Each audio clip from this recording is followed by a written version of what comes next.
Hello, everyone. So Hello. BSL, nearly all Polish group with Michael Razzoli to do some damage to our Polish legends. So myself, Dabadim, I'm here with Azi Dakahi. Hello, Yeah, Azi. what's up, everybody? Yeah, I'm good to see you. yeah, Good to be with you. looking forward to this group today. I'm really big fans of WolFix and Razz, and of course we got Zero playing in his own tournament today, so I think this is gonna be a pretty interesting group.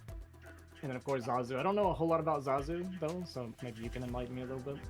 So Zazu is a Polish Zek that was playing always from whatever I remember. He was always like Pol team member. He was always top level. Obviously, after popularity of StarCraft get low before Remaster, well, everybody was inactive to a point. But after Remaster, he came back, and I think he's kind of scary player. I've seen him on some tournaments, and he took down some really serious players. I think he took down SPX, for example. I think he took down Dragon, maybe somebody high caliber Protoss. I remember that. So he might be an underdog in this group, but he's definitely a very skilled player. Yeah, well, if he's beating players like SPX and Zazu, then he definitely has like a legitimate chance of winning this group, or at least getting out. You'll see for yourself. He's a decent player, but he's also very aggressive. Right. So we can expect some cheese, maybe even 5 pull, something like this. Not necessarily he's going to play it, but it is possible. It's within his range. But let's focus first on our WolFix, the StarCraft professor, and then Zero, the StarCraft legend. Brilliant. The two mighty players. Yeah, the first thing I noticed immediately that sticks out to me is Zero is afraid to say who his favorite foreigner is. Well, yeah.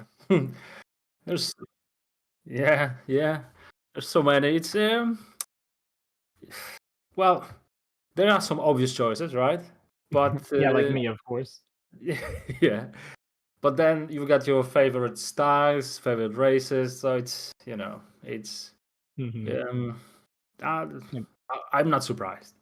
Okay, so I think best of 3, right? Yeah. Start with map. I think Eclipse, if I'm not I mistaken. think it's Metropolis. Yeah, Metropolis, right? Metropolis. Yeah. Okay. Yeah. That's right. Brilliant. So how does DBT looks like? Very even, 19 to 20. So Yeah. looks like nobody will be complaining about the map. I think the massive main, the like a boot shape mains of all 4 starting positions. This is something that you won't be able to protect your main everywhere. That's just impossible. So I think drop potential from both sides. Yeah, how do you like this map? I haven't seen a lot of TVZ on it, and I actually haven't played it very much myself. I feel like my just at a glance, I feel like fighting mid on this map might be kind of annoying. Having that kind of like high ground next to your natural like that can be I think there are 2 pretty points. annoying. You bang on point on that. It's not only the high ground, but also there is a massive space behind the minerals. Yeah, So, exactly. so that's can be super annoying. So, yeah, I think the same way that the mutas and also the third is high ground with 2 entrances. So not that easy for Zerg to defend. So you need to try to cover both positions. But in general, I think that this is quite balanced map. In my opinion. Well, I feel like for Zerg they'll probably do a lot of I don't know if they'll take the natural. I feel like the natural might be hard to take, but they'll take like a main base probably as their third a lot of the times. But I know with WolFix especially, he hates fighting Muta so much. He will do whatever he can to avoid the Muta phase. He will go 1-1-1s and like Valkyrie rushes or like straight to vessels and like all whatever he can to avoid Muta. I'm pretty sure there will be at least 1 mech from him. To be honest, I think there will be more than 1. But even on this map, I think you prefer Goliaths and Valkyries over Marines, and I think this is his style. He's not as fast as the other Terrans, but he executes his mech quite nicely. Okay, so let's jump to it.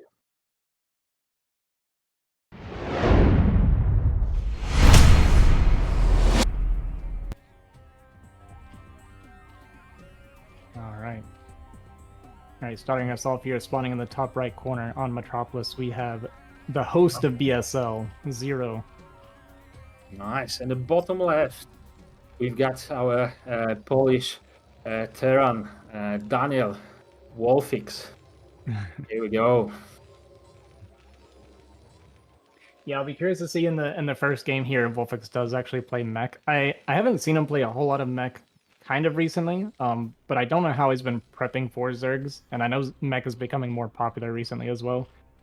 So, do you know WolFix was playing in the tournament in Poland? There was a big tournament with a lot of. So WolFix took a trophy for third place, just behind Bonif and Koget. And to be fair, he should have taken second place. He just thrown one game against Koget, the decider game. Well, was it decider? Anyway, and I remember him playing against some Zergs, and I don't remember Bio. Oh, really? Okay. Yeah. So he was quite confident. For example, I think his first opponent in that tournament in the winners bracket stage was Julia. You know Julia? Yeah, of course. And he was super confident. WolFix was super confident that he will take him down 2-0 with mech, and he did exactly that. So yeah, it was quite impressive.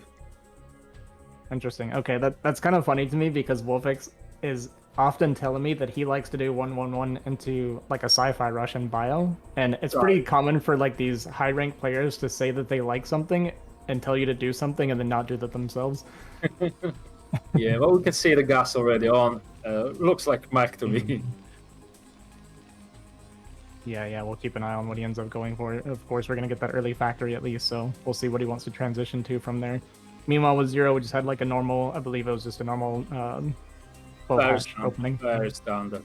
No shenanigans at all. Super standard. Even drone scout just to confirm what he's up against, which I think it's quite valuable scout because he will confirm that this is mech, and he knows WolFix, so he knows that WolFix likes to play mech. So yeah. Oh, we trapped this drone though. That's actually really nice.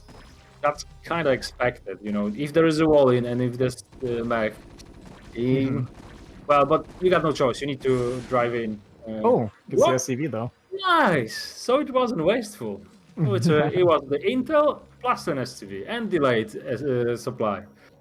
I can already hear WolFix swearing in Polish when this happens because that SCV did not move 1 inch the entire time that the drone was killing it. Yeah, you would think that sometimes it would be out of range of the drone. Not this time. No. And can you control it in any way? Like stop it and rebuild it?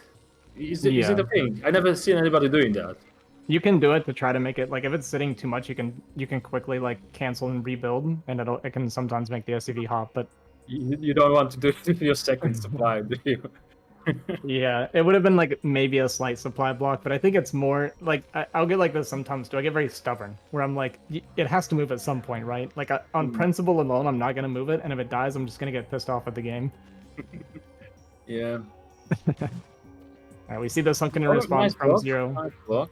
So what Zero is hiding? Is Zero hiding just drones? Oh, there's no third hatchery as of yet. So I think pretty standard, just faster layer. So I think layer before speed, if the speed at all. And we get 1-1-1 as expected.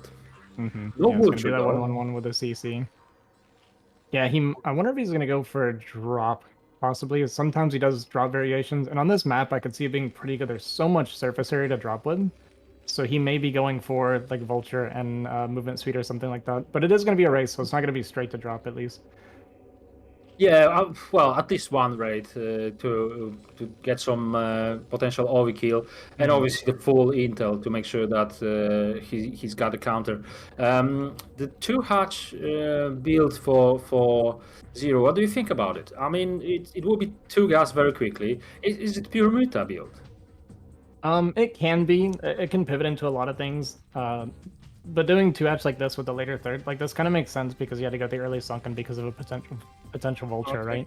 So it's going to delay that third hatchery. But so far, I mean, it looks like it's going to be normal. So he can just pivot into Hydra Lurker if he wants to. It just kind of depends, I think, on what WolFix does. Yeah, so it's definitely not like a semi-all-in or anything. It's just a optimized build against one base Terran, I guess, right? Yeah, this is a completely normal looking response so far. Yeah, The only thing is that Zero did skip the Hydra Den, so he has the chance of losing even a second Overlord.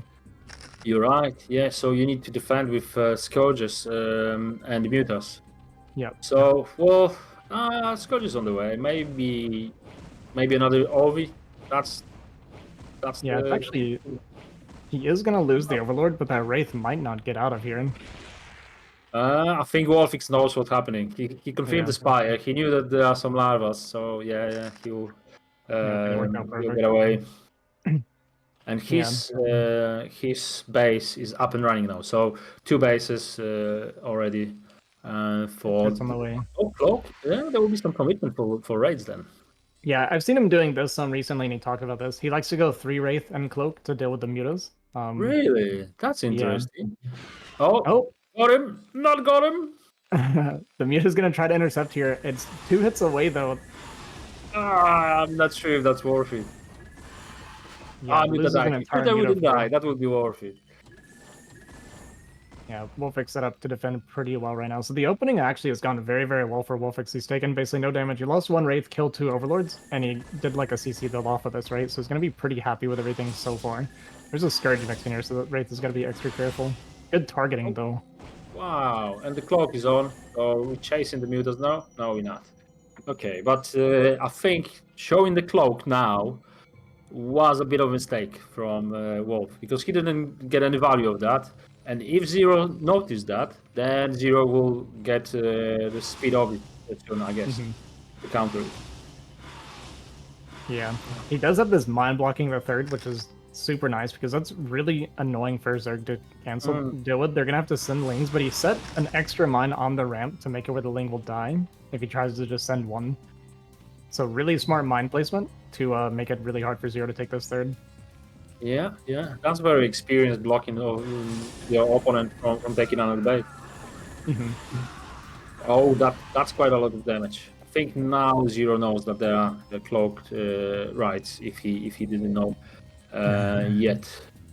Is there another vulture on the 12 o'clock? Yeah. Okay. So this will be even further delayed. Yeah. Yeah, this is going really well for WolFix, and he is doing a bio swap from here. By the way, he's not actually going mech. I think Zero is going to take the 3 o'clock now because he get annoyed, or maybe even the natural of no, he's going bottom right corner. Okay. Yeah, okay. This is kind of what I was saying earlier. A lot of times Zergs will like to take those naturals because obviously you get the free base behind it, but on this map, it feels really, really risky because drop play is the counter to a Zerg taking that natural. And if there's dropships and stuff getting up there with like even tanks and a bunch of bio, it seems like an absolute nightmare for Zerg to try and clear. Well, playing as a Protoss, I would say not only for Zerg. When you get cliffs over the natural, it reminds me of Lost Temple. And that was super unbalanced, and we were playing that for years. Yeah, snipes another Overlord here, gonna snipe a couple Muta. And we got a speed, so no longer a threat for the Mutas. Nice split. No damage taken, and now this is the switch that you were talking about. You got barracks on the way, but it looks like we got a counter from Zero straight away. He read it very well.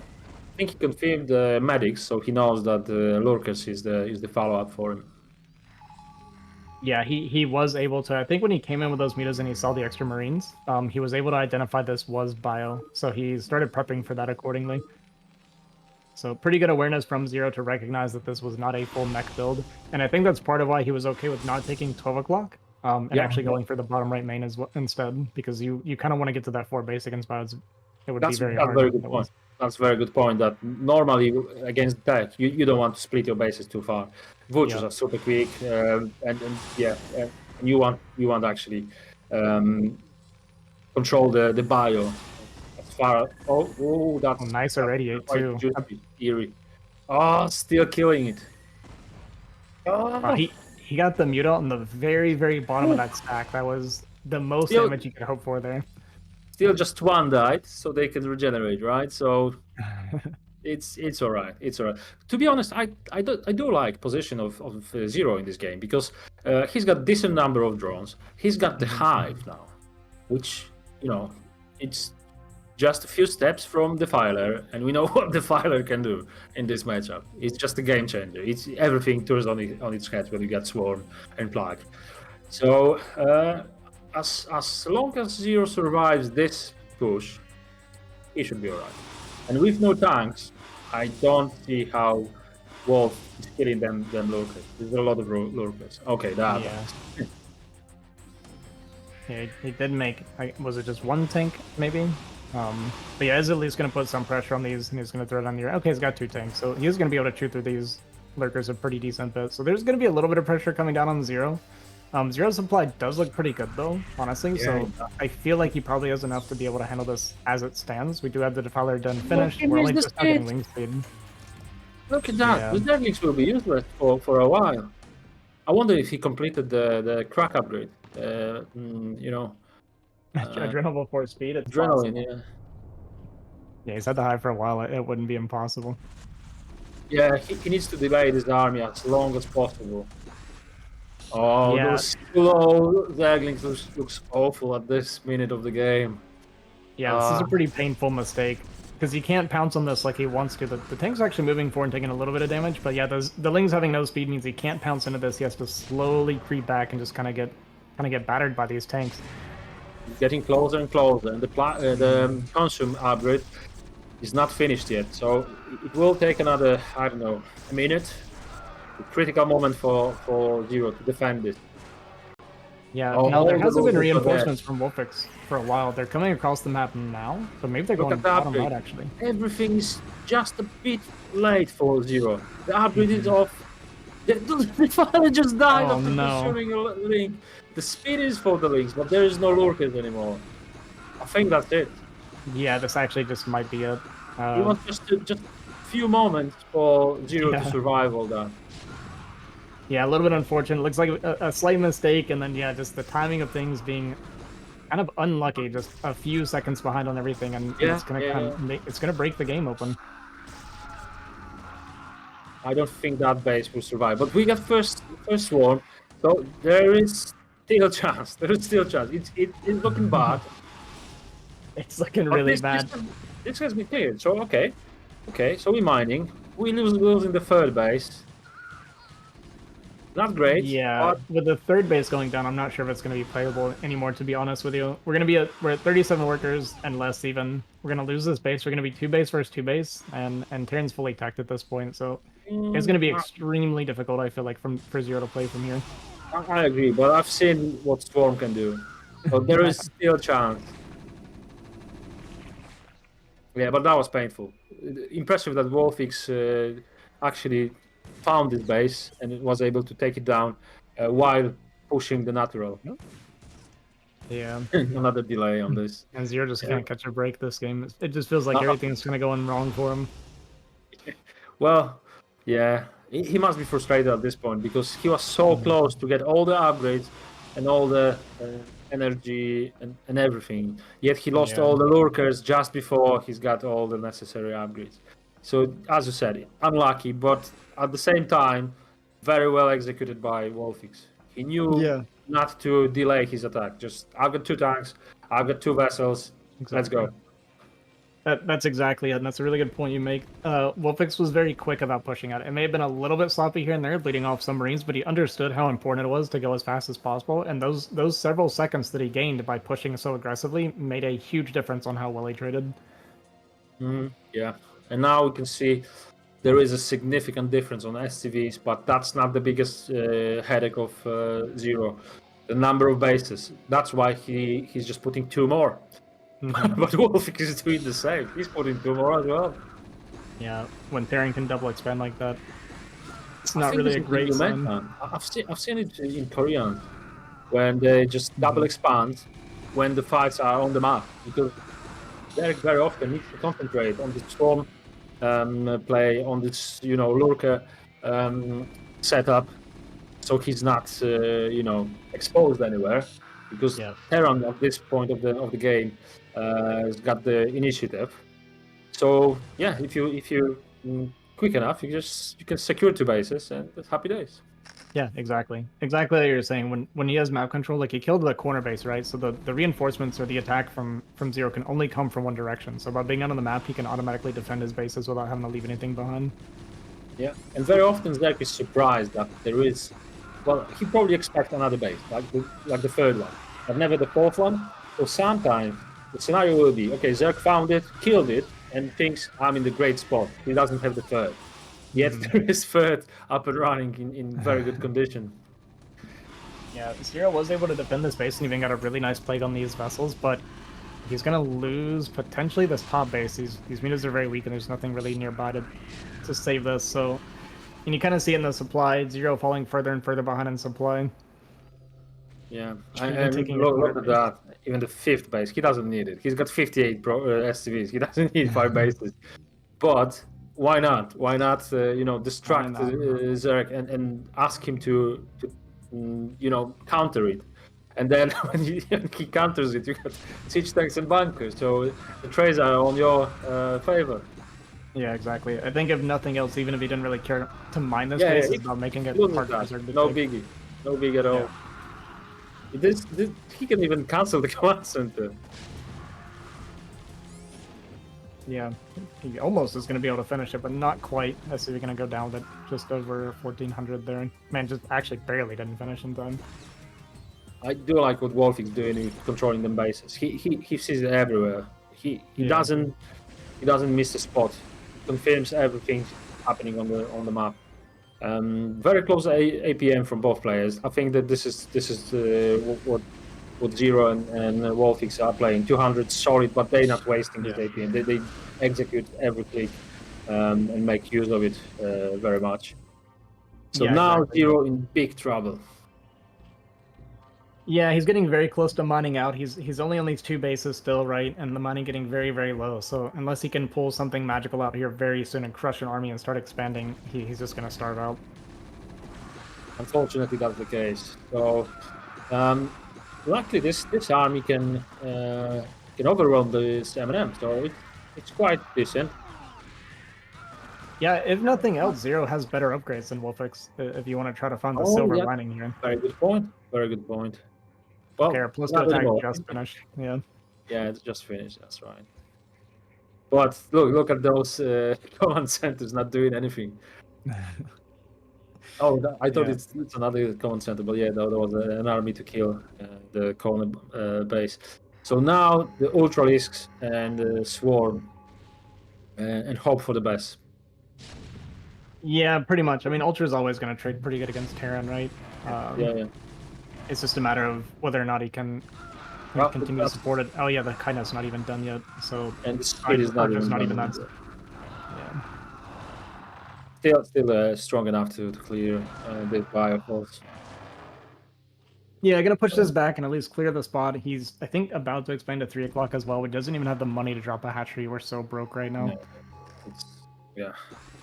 Supply are doubled, but we know the filer is still will be still able to hold the army of Terran. So how do you secure the third though?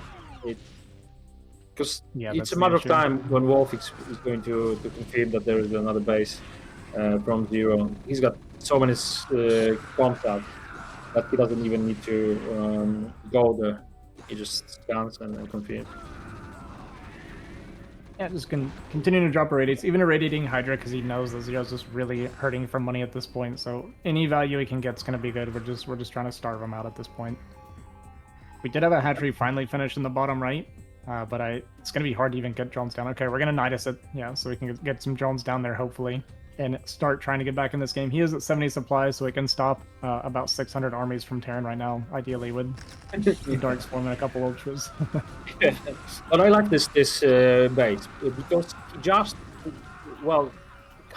denied base of WolFix, right? So it's the one that you don't expect Zerg to take. Mm-hmm. Okay, another try with the Defiler might be quite alright. So Zero's on the map a bit. A little bit, yeah. WolFix has such good vision though around the map too. You don't normally get to see like vision this good for the Terran player in this matchup. Yeah, Marine there, and Science Vessel there. Yeah, he's got a good spread, and obviously the supply limit is overwhelming. It's just how many swarms you will get in time to prevent this army from killing everything. So, so I think Zero is mined out from natural and main now, right? Yeah, pretty much. He's got a few patches up here, but not much. And one thing WolFix is doing here, that he has a huge plague though on this. That's awesome. Look at the Zero Gate killing the plague unit. Wow. Oh, super quick, wasn't it? Yeah, that's funny. I was just about to say one thing that WolFix is doing really well that you like to see is you want to irradiate the ultras before a fight is happening, so they're getting softened up and the irradiate's not in your army. But yeah, we just saw that happen, so kind of funny. Yeah. Right. So Zero needs another base to stabilize. It will be tricky. It will be tricky. There is a massive army coming on the bottom of the map, and now the okay. Yeah, we got Burrow. That's good. The Burrow was one of the first upgrades I think Zero did. Mm-hmm. Yeah, I so often see Zergs get Burrow and forget they even have Burrow when the Eraser trick comes. So they'll run around with their drones losing drones, and it's like, yeah, they just completely forget they can even Burrow. So Yeah, not Zero. good of Zero to actually remember. recognize it. Yeah. And that was critical because those drones actually he gonna lose. Well, now is this enough? Yeah, it's gonna be close. I mean, we have Defiler here and a few ultras, so he actually is gonna be able to push his back still. One thing about the Eraser though, yes, he's not losing any drones, but he's also not mining at all because he's trying to keep those drones alive. So there is zero income for Zero right now. Good point. Zero's got 2A, 2, and no more. Yeah.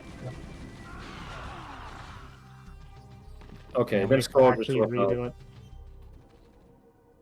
Oh, so many vessels.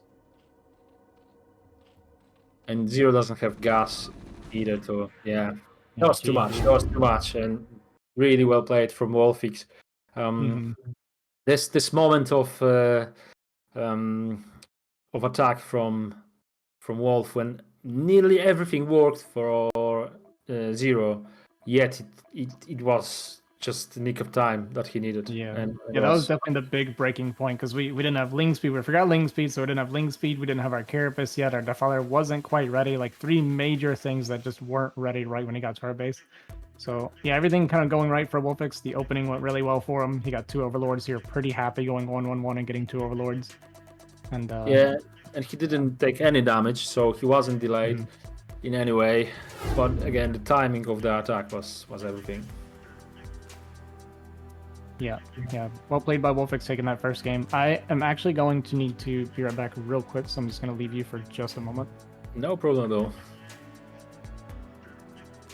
Okay, so let's jump. Absolutely, let's jump to the second game of the night. And the second game of this best of 3 Zero against WolFix. And WolFix, top right corner, and the map is Eclipse. So the location of the opponent. Oh, I'm jumping the guy, I think. No, it's fine. So the Zero location is obviously the diagonal bottom left corner of the map. Zero has the red Zerg. I like Zerg when it's red. Very bleedy, very dark. Yeah, and then our human race, so Terran.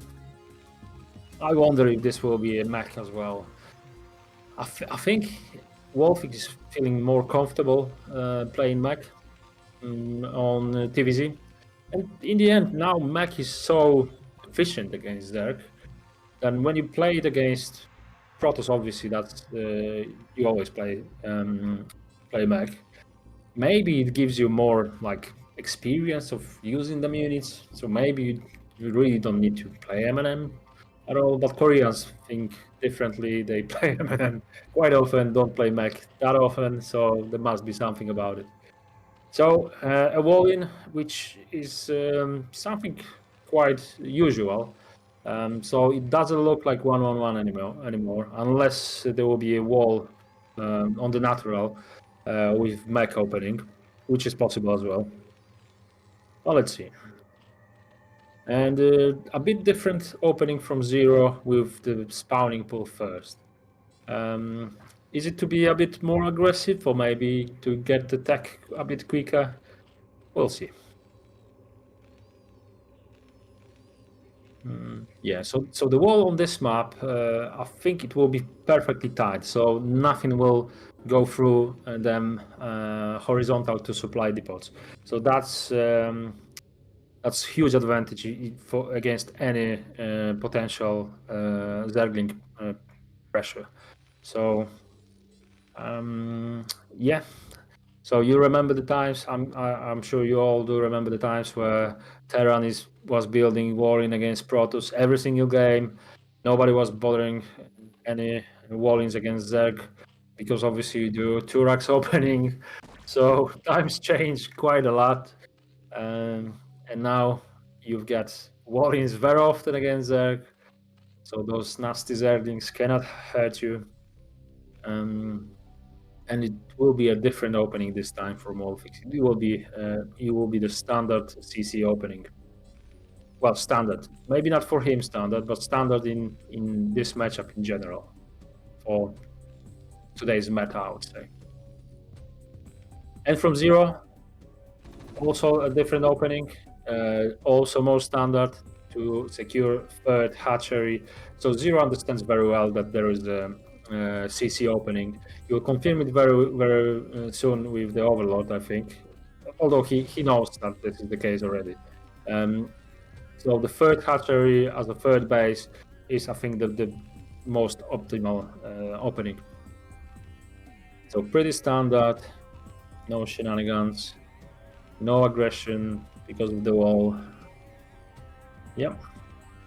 And Gas started from Terran, so I think it will be Academy, but who knows, maybe it will be Mech as well. Maybe it will be CC Mech. Well, this looks like a factory SCV, isn't it? Here we go. it will be Mech again. So yes, I think Wolf feels more comfortable in Mech, which is actually not a bad thing, I think, in TVZ. If you execute it nicely, yeah, it is scary. The Goliaths, I think this play will be Goliaths more than droids, but I might be wrong. I know Wolfie's got a plan for the game, and he's very experienced player. Is that a bunker? Yeah, it's a bunker. Just in case, I guess. It's only 8. Well, but there is no coming in or out so far. Yeah, Zero's got a speed this time. Not forgetting this upgrade is an improvement from the last game. Oh, was it cancelled? I think speed was cancelled. Okay, hopefully he will remember that later. But this is how Zero knows to play Hydrax. I think he reads Wolf very well.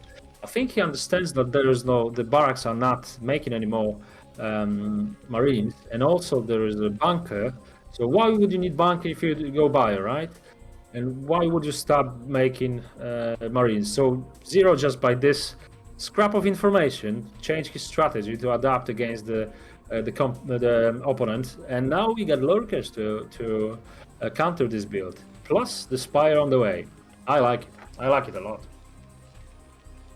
And I don't think Wolf knows that Zero knows, if you know what I mean. So let's see how the potential vulture damage will be denied by Zero, or if that will be denied. So we got a sunken. One sunken no usually is enough, unless there will be a very accurate run by. This timing, though, that was in the nick of time. Brilliant. So that's fine. This is fine. I like Zero's position in this game now. 3 bases, potential 3 gases, 2 gases. Well, second is being built now. And Hydra. I don't like that he showed the Hydra already. Well, that was an accident. That was the vulture scouting. Queen nest already. That's yeah. All the tech going on for Zero. So hopefully he will not be denied with any of this tech, and he'll be fine. He'll be very fine. A lot of drones as well. 34 against 40. This is the position you want to be with 3 bases as a Zerg. Yeah, and Goliaths, as expected. Goliaths are quite good on this map. There is a lot of open terrain, but also the Goliaths range on the ramps on every base. That's what you want. And look at that. So Zero is not committing to Muta. He's got the Spire, but Terran needs to prepare against Mutalisk anyway. So them turrets is just a simple waste. But Wolf's got no way of confirming that. He doesn't know what composition, what army composition David is preparing for him. And I like the number of drones. Keep drawing. Yep. And 3 gases on the way. So this income of gas will able Zero to do what he was not able to do last game. So all the tech, the filer, lurkers, plus the upgrades. So Carface and everything that he needs to find, and 2 hatchery, production hatchery as well. This is looking good. This is looking good. Zero is setting up a very nice game for himself. But there will be a timing for Terran, like it was in the last game. It will be different, obviously, because this will be Goliath's move out. And this will be the moment that Zero need to defend somehow from this Goliath. But I think Zero is looking very good this game. No losses at all. Obviously, no damage at all either. But Zero is growing on 3 bases, and the double upgrades from Terran tells me 2 things. There won't be BIOS swap at all. I don't see how this would work. Plus, it will be scary when it hits 3-3. So a lot of Goliaths waiting for the mutas that won't come. I like it. I think Zero won the tactical battle, and obviously the hive, the filers, consume, upgrades. It's all on the way. Okay, sorry about that. No worries at all. So the game developed quite differently than the last one. Okay. Yeah, it definitely looks a lot much better for Zero right now, I think, just at a glance. I think Zero is in perfect position. I think Zero is playing the game he wanted to play. So 3 bases. He started with 3 bases. The third hatchery was the base. There was no damage done pretty much to anything. Zero confirmed that there is a mech play again, and he swapped his plan from going Mutalink to Hydra, fast lurker, fast hive, and now he's got all the upgrades. He just couldn't get in time in the last game. Are we just messing? Okay, so we're going Hydra Defiler, right? I see no queens or anything like that. Well, there is a queen nest, but obviously that was only for the hive. Yeah. There is a lot of production potential from Zero. There is a lot of drones from Zero. But what he needs is to prevent this army, because I think this is the moment where Wolf can actually do something. And if he prevents this, so pretty much swarming time, I think. The double armory from WolFix, this is the 2-2 on the way. 1-1 is finished. So this is heavy mech commitment. I don't see this being swap, as I said. I mean, a few minutes ago to bio last game. It's a pure mech against the full tech Zerg. I will say one thing that Zero is going really well for him right now. There's only 1 tank here on this board, so with the Dark Swarm, he can actually crush this with a decent, like, he's got enough for 2 swarms, right? So if he gets 2 good swarms off, but he doesn't know, right? He probably thinks there's more than 1 tank. Even swarms on top of his Defiler to make sure it doesn't get picked off by the vultures there. And just gonna go for this counterattack, which actually could potentially be a very strong play as well. Look at this here, Hydras. The mines are nothing for them. Mm-hmm. Playing Yeah, as a Hydras are one of the Protect best Dragoon. units at dealing with mines. Yeah. I think Vultures are the only ones. Well, Goliaths kill them very well as well. But yeah, you don't scare. You're not scared against mines if you get a bunch of Hydras. Mm-hmm. Oh, this lurker though. Yeah, survived. Swarm. Here we go. And moving forward. And the STV transfer confirms that there is a base already. Yeah. And this transfer, really let's go fun. back. Go back home. Yeah, And we're gonna another get the swarm here with the lurkers too. Zero actually playing so well. This counter gonna get pretty good damage. Gonna kill a bunch of SCVs here, deny the third even longer while defending at home. This is pretty much perfect for Zero so far. Yeah, he's not defending entirely. He's holding back the opponent. But his army is obviously growing and growing at home. Reinforcements are being built, so this Terran containment will be broken very soon. Yeah, another swarm, and now... okay, nobody's shooting to anything except for Lurker. Yeah. Oh, mine's not that weak in the end. Look at the supply. You want to be in that position. You got 51 STVs against, sorry, 51 drones against 52 STVs, but you got 4 bases, and your supply limit is pretty much the same as Terran. And Terran doesn't have, well, he just got denied third. Yeah, Zero in the perfect spot.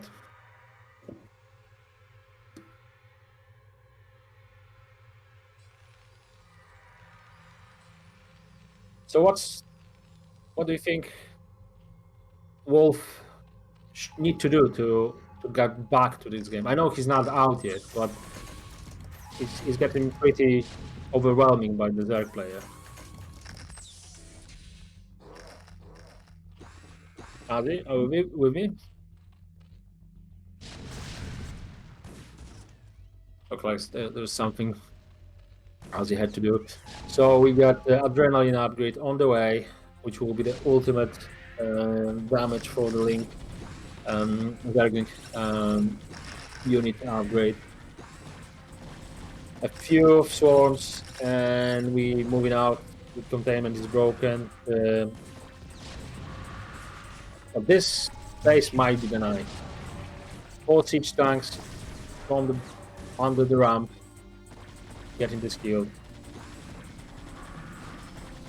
Yeah, I think this is what Wolf needs to do to get back to this game. Secure the third, that's the must, and deny the fourth from the Zerg.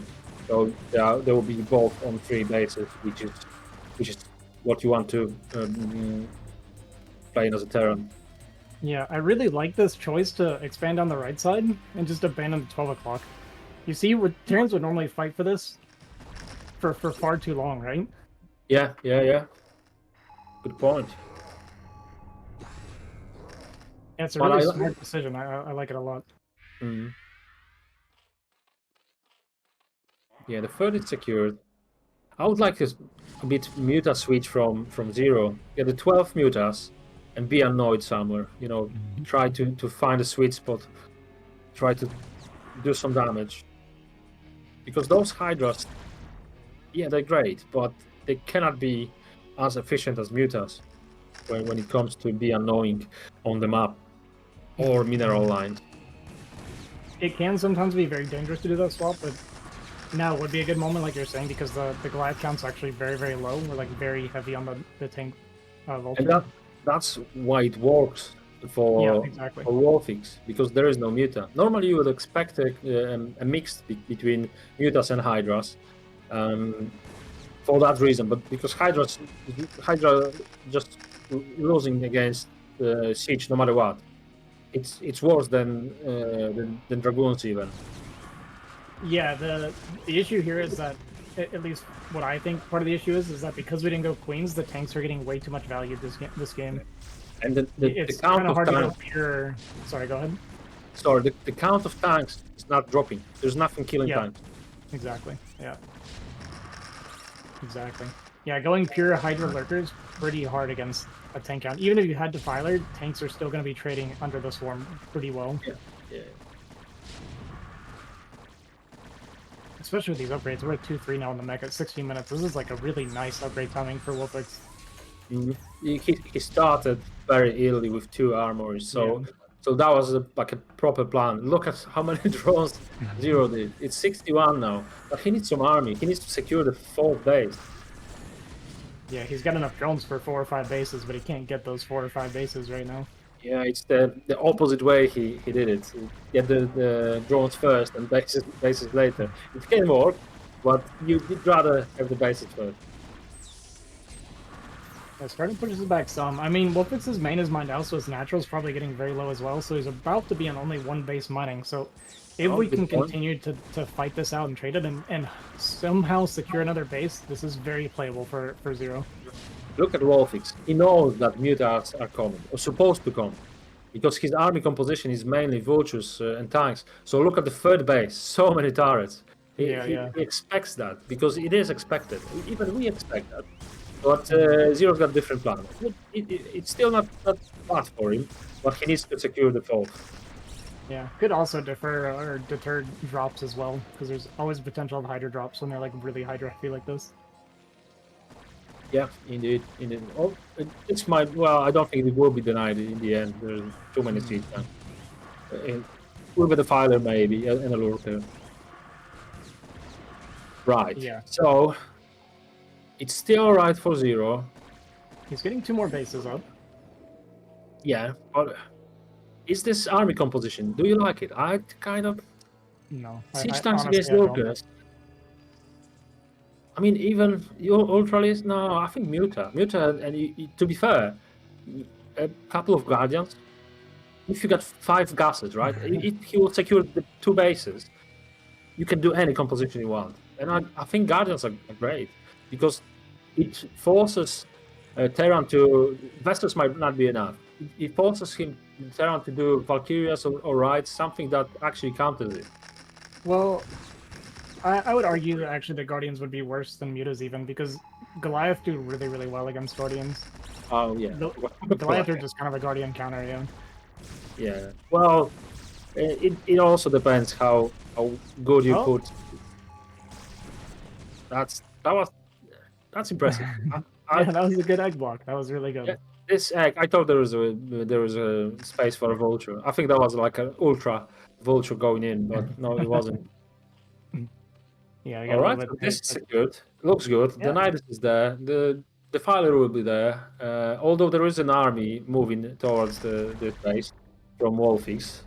Let's see what's the composition and how big is the army. Yeah, not that big. Oh no, this is mine. A good split actually to save those Hydras. But yeah, I mean, Zero is pulling it back, kind of like what I was saying though. Already he held on. We got 2 more bases up. He's got a pretty good drone count. We're at 59 drones. He's just mined out his natural, so his main's getting low too. So yeah, with this big transfer, he's going to be mining pretty healthy right now. Obviously, a 4-base mech is still pretty terrifying to deal with, but it doesn't feel quite so hopeless for Zero right now. 4 base, I agree, but this is 2 bases mining. Yeah, that's true. For true. So it's still reasonably good for Zero. But losing this base will get them back into 2 base each, 2 base mining base. Although Zero technically is still mining from the main base, but I think they're just left over. But the supply shows that Zero is in the league. Yeah. And he's going to be holding on to this base for a little bit. It's going to be hard because the mech's going to continue to trade really efficiently, especially like using this little crevice here. Like, I was thinking about this earlier, and of course WolFix knows it as well. You can put tanks in that little hole there on the right side, and they can actually, if they get close enough down, they can actually shell that hatchery. Yeah, exactly like this. So they can actually reach the hatchery from here. Absolutely disgusting. It's okay. It needs a rework. Put a tree in there so the tank cannot siege that. Yeah, so this is just really annoying for Zero to deal with. He is getting these swarms on the corner here and putting lurkers up there, which is really nice because he has to irradiate in order to dislodge that lurker every time. So Still think that's a it's good move. super value from Siege Tank. Oh yeah. Even though it will die, the one that is in the corner. Yeah, meanwhile, we got a few units here pushing at this top base as well. WolFix just splitting its army up in little bits and pieces here, just kind of being annoying and picking Zero apart. But Zero had a lot of units here. He's going to clear this actually really easily. And it will deny the 12 o'clock as well, I think. Exactly. At the same time, so yeah. Nice little sequence there for Zero. I mean, he's got a decent bank. I'd like to see...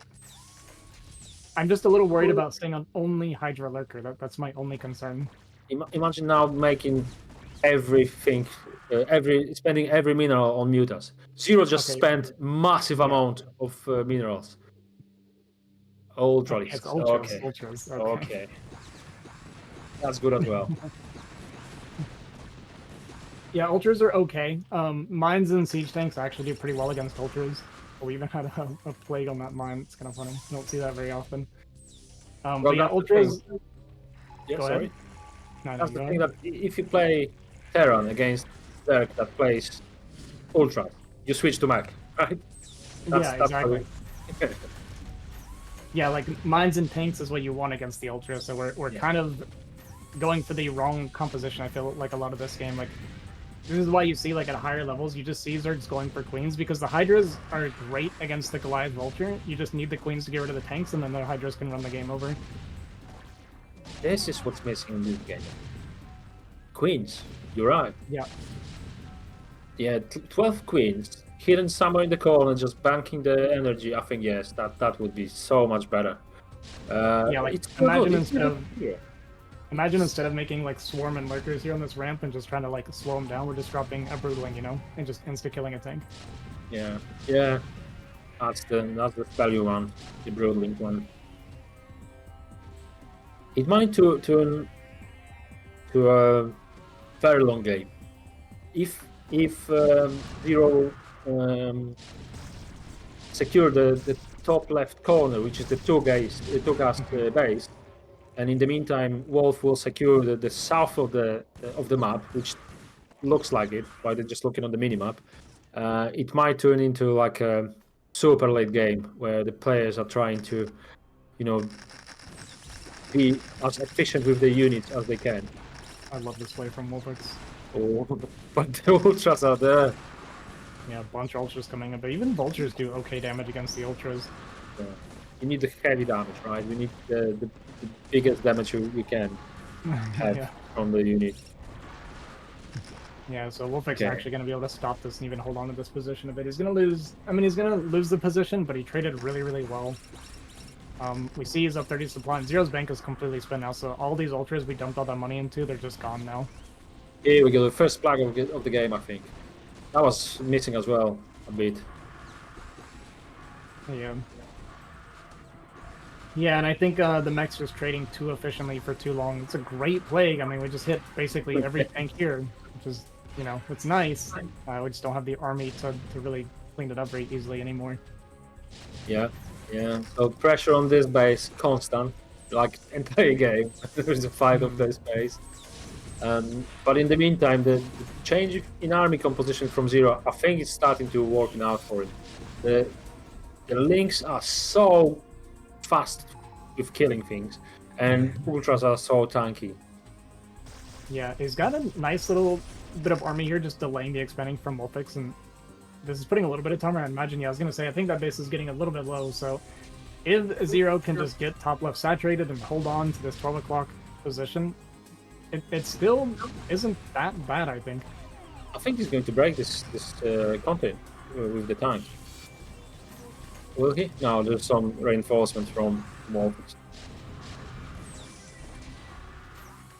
Yeah, WolFix is getting so just constant value in this position with these tanks. Well, but at the same time, Zero is still mining from this base. So when WolFix will eventually kill this base and take it himself, there will be some mined out minerals. Well, let's say 500 maybe.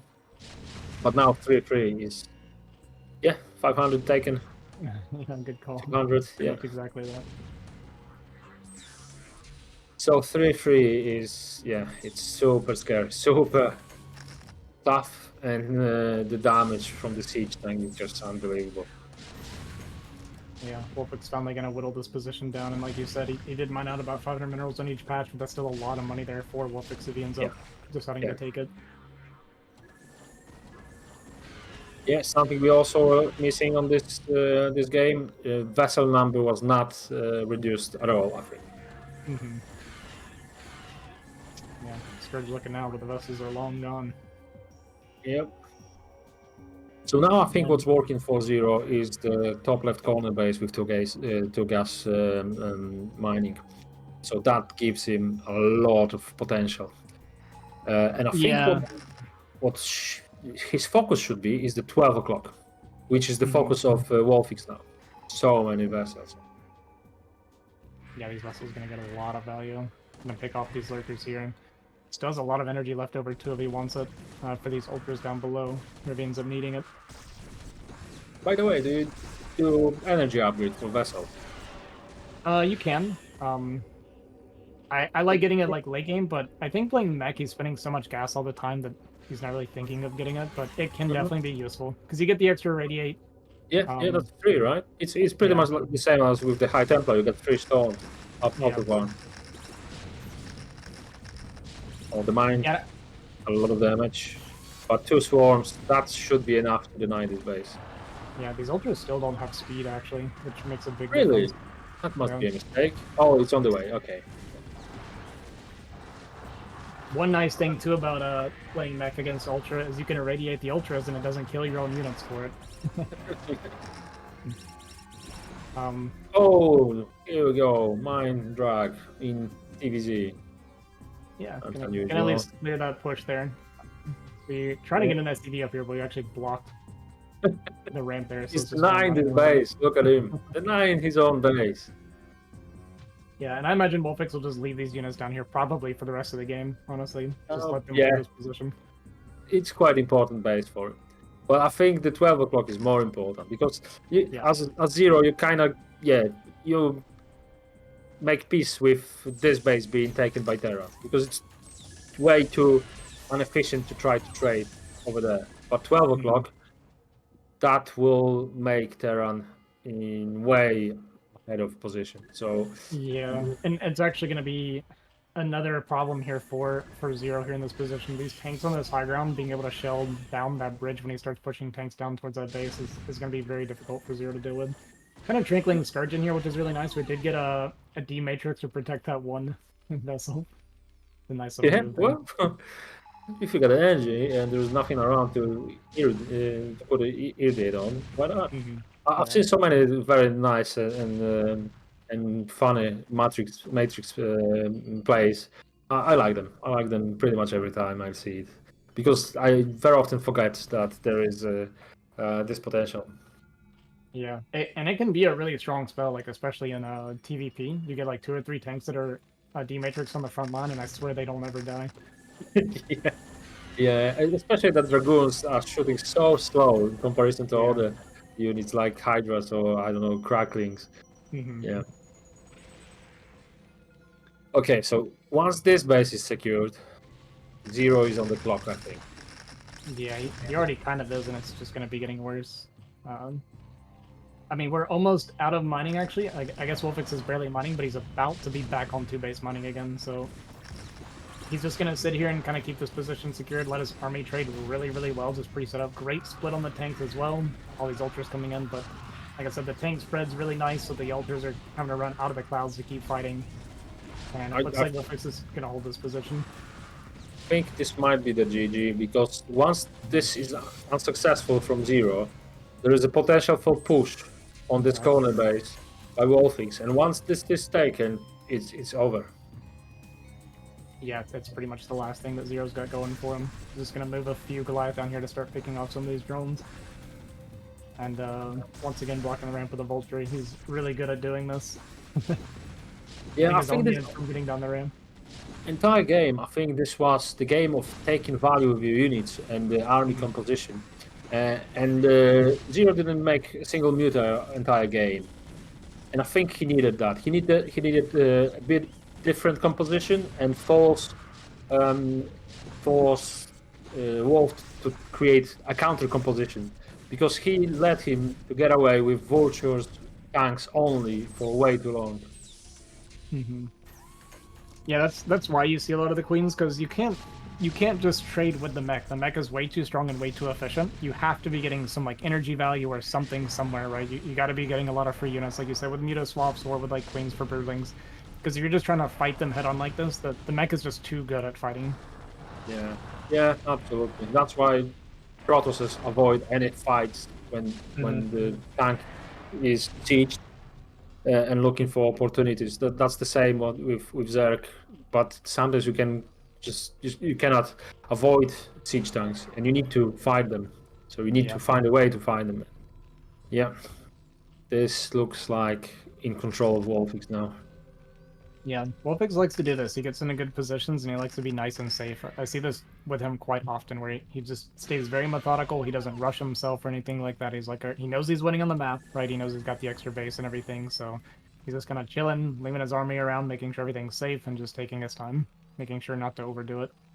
Yeah, he doesn't have to do anything. Just wait and Yep. go even bigger. He will be maxed out very soon. It's 174 already.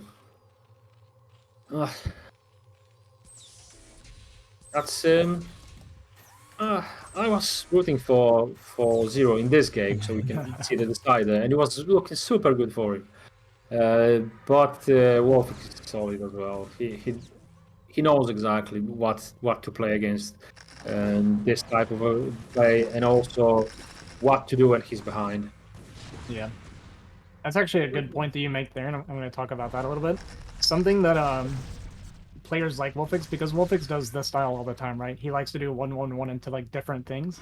So from WolFix's perspective, he gets to practice this a lot, whereas a lot of the Zergs he plays against might not get to see this very often. So you can kind of see it here with Zero. It looks like Zero's not super comfortable against this style, whereas WolFix is playing this style every single game. Yeah, you're absolutely right. Yeah, if you play weird things more often than your opponent is facing it, like do you know Radley, for example? Yeah, I never had my. Yeah, Radley, I think it's the extreme on this type of player. Yeah. Do you expect a nuke from Radley's game? Absolutely, you do. It's it's something you expect. Do you expect You're an gonna ninja bait? You're gonna get ghost. Yeah. I'm waiting to see Radley start making. Well, I guess he probably does. He nuke in TVZ as well. I don't see him TVZ very often.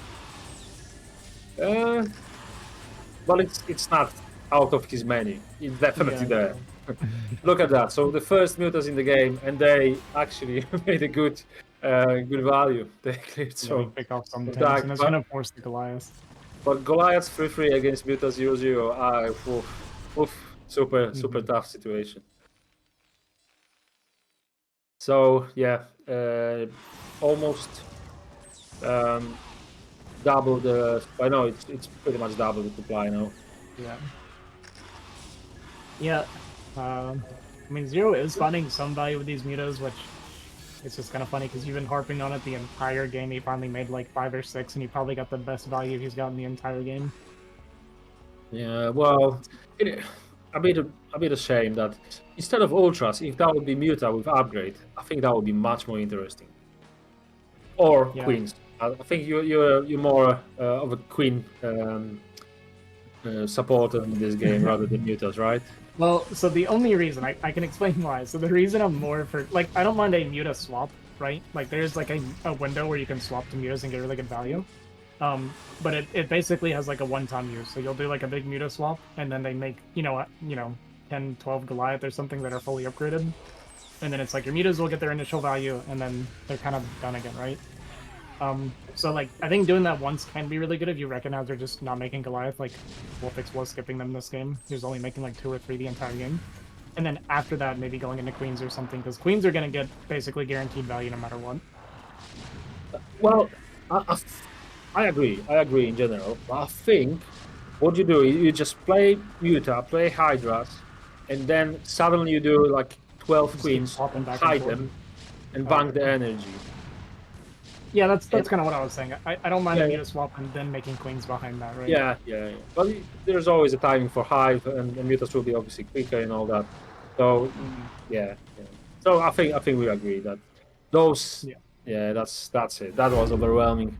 Very well played GG. from WolFix. But Zero showed that he can take down WolFix. It's just a few things differently, a few timings differently, and he'll be in the winning position next time. Really good game though. I agree. Yeah, GG is well played by WolFix. So he's going to move on to the winner's match, and he's going to play against the winner of Razz and Zazu. That first map is going to be Death Valley, which is always exciting, I guess, to watch, and usually tilting to play. So Absolutely, Death Valley. Yeah, I don't like playing it. I like watching it. I think everybody does, right? yeah. So next we got Razz and Zazu. Razz, so you talked a little bit about Zazu. You said he took down some pretty strong pro tosses, so I'm actually pretty excited to see this thing because I think Razz's best matchup is probably PvZ. If I'm not mistaken, I think Zazu even took. Well, he didn't beat Dewald, but I think in one of the tournaments he lost 2-1, so he took a game of Dewald. So if you take a game from Dewald, you need to do something right?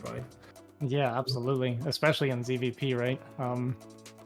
Yeah, that's interesting because I beat DeWalt in PvP, but let's be honest, PvP is a joke matchup. Well, it's not a joke matchup. You need decent control, but if you took Dewald PvP, I would put it in my resume, 100%. I'm alright. I could take like 3 minutes just to get organized here. Okay. Let's have a 3-minute break then. Hasn't taken his own third, but okay, here we go. He sees. Now Max absolutely has his own local third base. The arbiter for now, but I always think Protoss should just plan to go careful. What? It worked too. Man, I don't know what I'm talking about. He actually got through the pylon wall with that. I've never seen that. Jesus Christ. That's Jason Bourne.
And we're back. All right. I'm excited. I'm excited for Razz versus Zazu. I'm hoping both my buddies can make it out. Yeah, so I think Razz is the clear favorite. But Zazu's got some tricks in his hands. He's got some ammunition that I hope he will surprise us with the strategies that we're going to see. But maybe I'm mistaken. Maybe he's super solid and he will just play standard game and take down Razz. Let's see. Michael Razzoli. Everybody knows Razz. Great player, awesome caster. Like one of the faces of BSL, I would say. Yeah, he does a lot of casting too. Yeah, I can tell you, looking at Zazu's face here in this picture, he looks like somebody that's going to try to cheese Razz. So I'm pretty excited to see what he's going to do. Cheese or eat cheese? What do you mean? Yeah. Looks funny. Looks like a nice guy. Yeah, awesome. I'm looking forward to see these games. So again, first map Metropolis. These statistics are slightly different to the previous ones. So Protoss doesn't look like he's doing well on Metropolis. 40% roughly on both matchups. Maybe it's because the bases are quite far away. So the third one is difficult to secure because of true entrances, big kind of location of the third base, and not many of them because you got just the 12, 3, 9, and 6 o'clock, right? Yeah, and then you got the middle. I'm actually kind of surprised, to be honest. I would have thought this would have been a good Protoss map against Zerg because I feel like the third base, I think is decent for Protoss because it's like right outside your rally. You just have that ramp right there, so you can like reinforce it pretty quickly. But I guess getting beyond your third is probably extremely difficult because once you go from third to fourth, you're suddenly stretched out really, really thin. Oh, So maybe that's that's the reason. Yeah, you might be right that the long game, the mid game is fine, but long. To be honest, I've just played my game. I know this is not pro level, but I've actually picked Metropolis for my game. Yep. And I against Derek, I'm playing Protoss, and I felt fairly comfortable with it. But as you said, it's beyond the third. It might get tricky. Okay, let's jump to it. Let's see how's Razz form and how Zazu's form, and hopefully some good games and nice openings from the guys.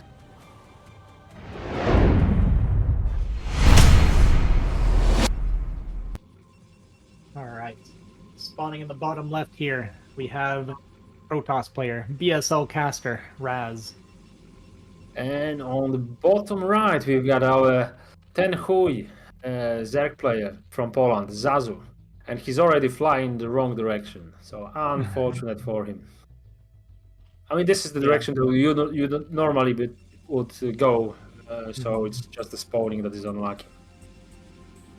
Yeah. Nowadays, it's kind of fixed to where you fly with your overload in ZVP. I assume is Razz Italian? I assume he is by his name. No, he's American. He's definitely American guy.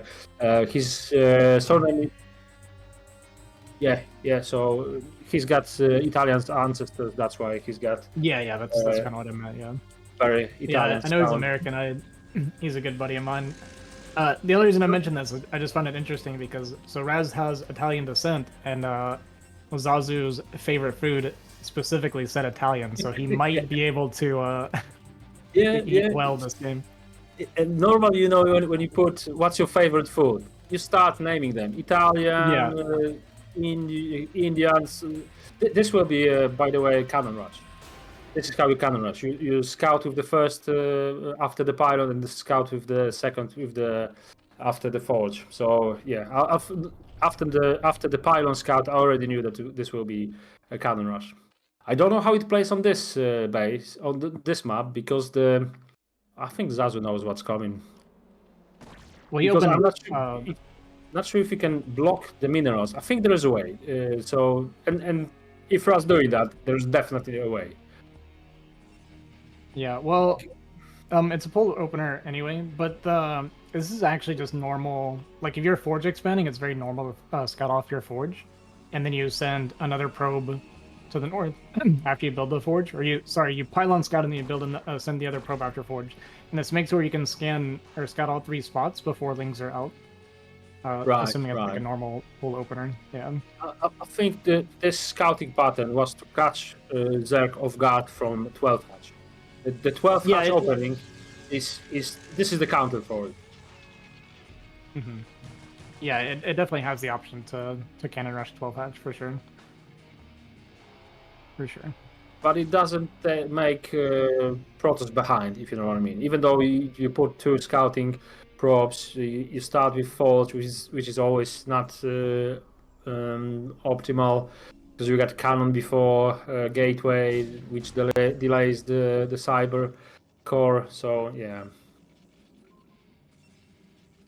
Zazu only on 11 drones. Well, 9. He just made 2 more. It's well. Yeah, interesting third hatch. So he's gonna do third hatch at his natural instead of taking a third base. So this is a little bit of a deviation already for Zazu from outside of the right. norm. That's right. This is a different plan from Zazu. Why would you do that? I mean, you should be able to comfortably defend your third, wherever that would be. If that and that would confuse Razz a lot. He's trying to find the third, and Yeah. well, and also this hatchery is not hidden. So once Razz will go there, he'll confirm. Okay, the third hatch is actually here. If you would put it in your next to your main hatchery, then it would be a bit like an element of surprise. But this way, it's not. Yeah, I'm actually really curious what he's thinking because it is interesting because he should have known that it was Forge Expand and he hadn't made a couple things anyways, so there was no reason, at least in my head, there's no reason not to take the third on location because it's not a gateway opener, so you don't even have to worry about zealot rallies or anything, right? So he's got to have something planned or there's some sort of thought process there that I'm not fully following. I think he's just trying to confuse Razz. It could be just that, yeah. Yeah, just simple.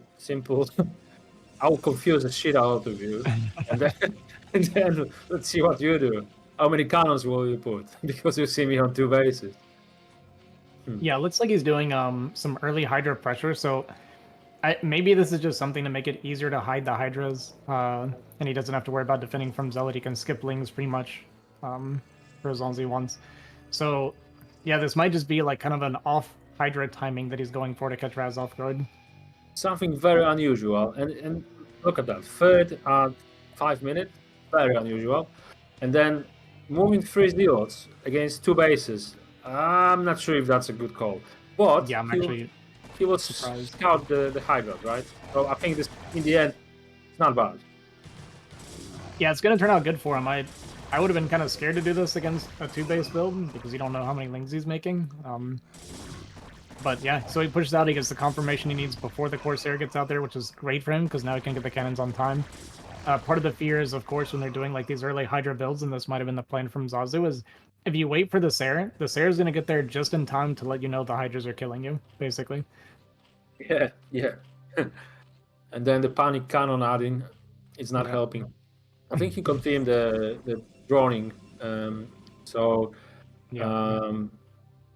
5 cannons, yeah, that would definitely be enough. 6 cannons actually. But the location of cannons, you're losing the gateway and pylon. That's like no chance keeping them. So I'm not sure about the upgrade for Razz. He wouldn't finish the upgrade, right? Is there a zealot on the map? No, there's no zealots. He doesn't have it. No, there's no way. Yeah, he's just gonna abandon. I wonder if we're gonna see double forge. You often see double forges follow up to losing your forge. We'll see what Razz wants to go for. But yeah, he should know that he's safe. He's not gonna make any more cannons in this. He saw the extra hatchery. We're gonna lose this Sair, though, which is a really bad mistake. Yeah, that's unfortunate. Zazu's looking good. Look at that, 46 PSI, which is 31 drones, right? So it's looking very good. Okay, I was gonna say. Yeah. Although two forges, yeah, that's fine. Yeah, From so the we're gonna other get the hand, double forge. yeah. Man, losing the Sarah hurts a lot because now we don't know if he's droning and we don't know what the tech was behind it, right? We don't know if he's gonna drop a Spire. There's another flying. There's another flying already. It's now on the map. Yeah. Okay. I actually like that. I like remaking this air. A lot of Protosses won't do that. He just accepts that he made this mistake and he's not gonna play blind. So I really like this decision. I think he was also a bit forced to do so because he lost his only gateway.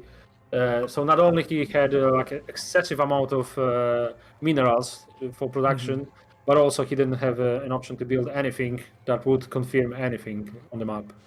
Yeah. So here he's gonna see the lair. He's gonna see the Hydra done, and Oh no! Don't kill it! Don't kill it! so he should be aware of Hydra. He just needs to confirm that there's no Spire. So he's gonna kind of look around and make sure. He can't really comfortably check the natural, but yeah, he sees. Sorry, go ahead. Yeah. He confirmed the layer, so there is a lure potential, right? Lurker potential. So that's information he needed as well. And also, not seeing layer at this point would mean all in, pretty much. Exactly. Yeah.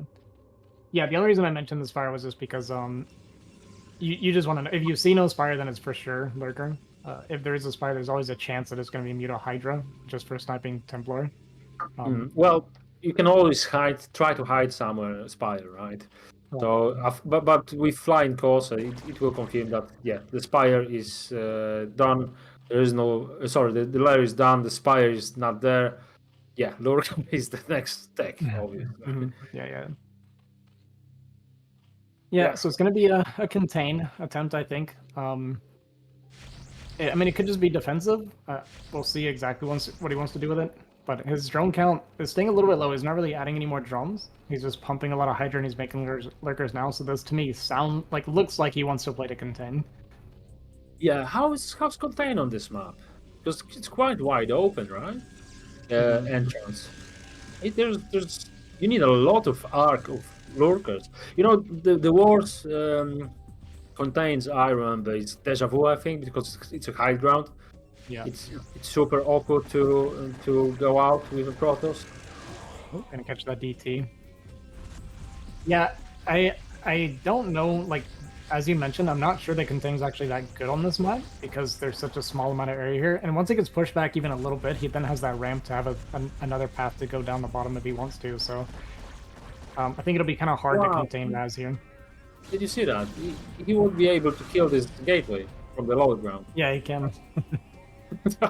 Wow.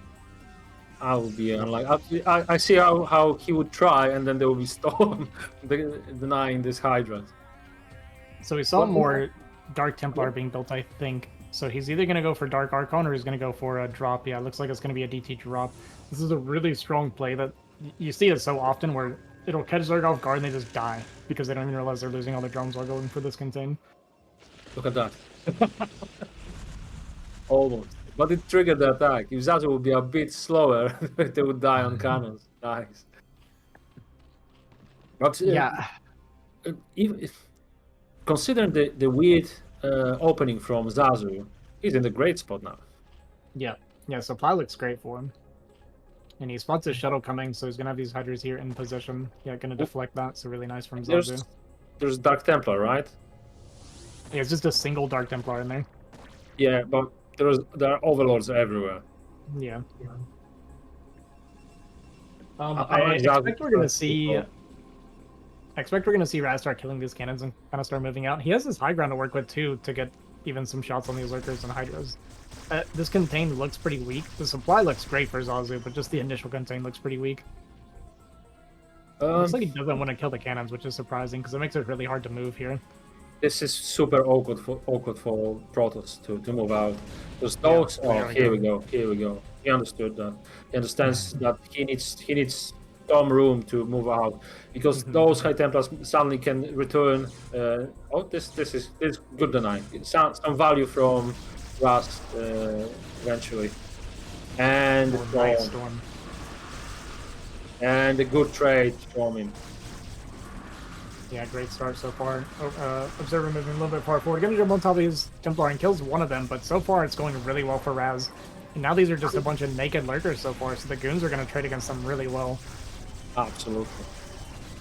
And now suddenly Tenfu is not looking that great. And here comes the big Hydra swarm here now. A little bit of a miss on that storm. Got a couple more storms left here, but good splitting from Zazu, kind of dodging the storms pretty well and picking off a lot of these dragoons. That being said, though, Razz is starting to break out. There's like one lurker left. It will take some time for Razz to create an army that can actually threaten Zerg. But eventually, the trade was okay for Razz. It's just every second that passes, he's getting less and less chances to be back in this game, because he will mine out very soon from his main. And one base proto, it just has no future. Yeah. He's up 40 supply now. When this started, we were even supply though. And he actually kills all the lurkers as the observer dies. I think there's no lurkers. Yeah, there's just 3 more being made right now, so there's kind of a window for Razz, but he doesn't have any Templars available right now. This is interesting, actually. So as long as Razz will secure his third somehow in the near future, he'll be fine.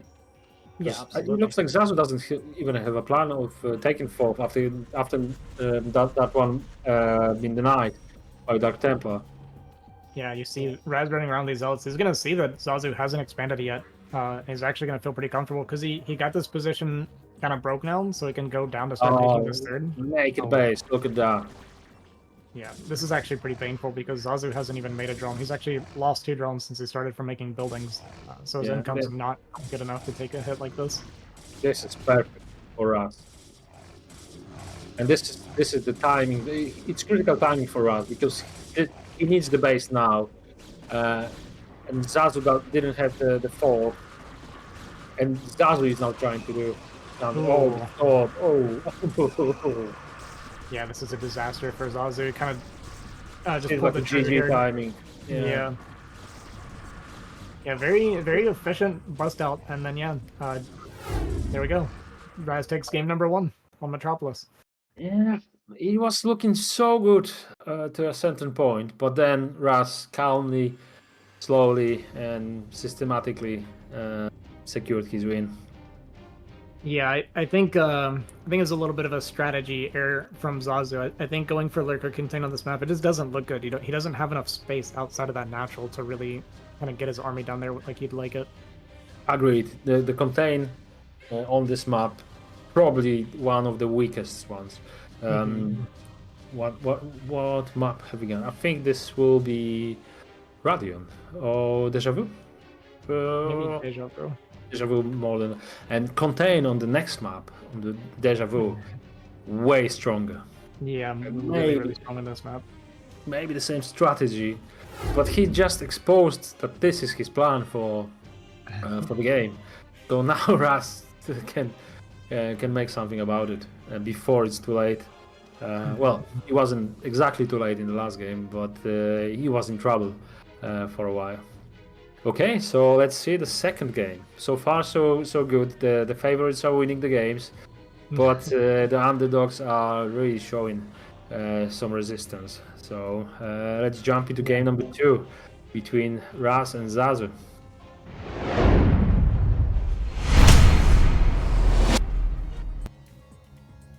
All right, spawning in the bottom right corner here on Deja Vu, we have our winner from the first game, Razz. And on the bottom left corner, we've got our Polish Zerg player, Zazu 10 Hui. En Hui. What does this mean? Does this mean something? It does, yeah. Not sure if that's, yeah. Is it not appropriate or something? It is, yeah. That's why I'm trying to say it from time to time, because it's kind of funny. All right, Yeah. all right. It's that prick. I would translate that to that prick. Got to. all 10 dicks, yeah. Okay. That sounds like Polish humor to me. Yeah. Yeah. Okay, Alright, so so we didn't now get the scout off the pylon, so I think we're gonna get a gateway opener from Razz this game. agreed. That's how it normally looks like. But this time Zazu will scout the gate very soon. So lucky for him this time. So I guess the world balance is there somewhere. One unlucky, one lucky on four-player maps. But this is against full opening, which it costs Zerg quite a bit to defend against Zealot's pressure. So normally it ends up with a bit tight number of drones in the beginning, because you need to spend this larva on links, and you don't have much larva because you only have one hatchery to play with. So I think one gate opening is in favor against. I think that was Overpool opening. Yeah, it was Overpool. With Overpool, I mean, Overpool's kind of looking to counter the gateway opener. You're gonna be able to make 4 lings to counter the first zealot anyway. No, I mean it's definitely the counter, but it under a cost, because the pressure from the Protoss is there, and you have to acknowledge that. But Protoss will be fine. Oh yeah, So, yeah. So you kind of do you take the third, but Zazu is a different Zerg player, so he might not do in the third base, so he might be comfortable defending his natural and the extra hatchery, maybe again on the natural, and then put some pressure on Razz. Yeah, he went up to 6 lings here, and Razz sees that with his probe, or his he sees it with his probe, so that zealot's going really high up here on the map, and it's gonna sneak around to get to this third a little bit later, I think. Very interesting. Maybe he was I like it from third up there. Very bold No, as well. It's great. Yeah, very bold as well. Straight Nexus, and late Forge. Confidence in your micro with probe zealot. Yeah, I like it. Yeah, this is actually kind of annoying for Zazu because his lings are really spread out right now looking for the zealot. So this one zealot pops up here, which was kind of unexpected. So he's gonna have to regather his lings and send them together. There's still only 6 lings right now, and there's 2 more zealots at home from Razz, so there is potential to continue pressuring. Or I guess it's 8 lings, is it? No, it's 6. Yeah. Yeah, and he's just gonna be annoying with the zealot. Kind of make Zazu work for this. I like it. I like it from Zazu, from Razz, because now Zazu is distracted, and look at that. There is a simulator before Forge. Oh, sorry, Forge was at home, and Cyber on the way. 4 more zealots at the base, at the natural, ready to move out when the cannon is ready. Nice. So, getting 2 hits on the lane. Micro. Yeah, really good. This is really good from Razz. So this one zealot's keeping 4 lings up here while he's probably confirmed the Zerglings, and all of them, nearly all of them.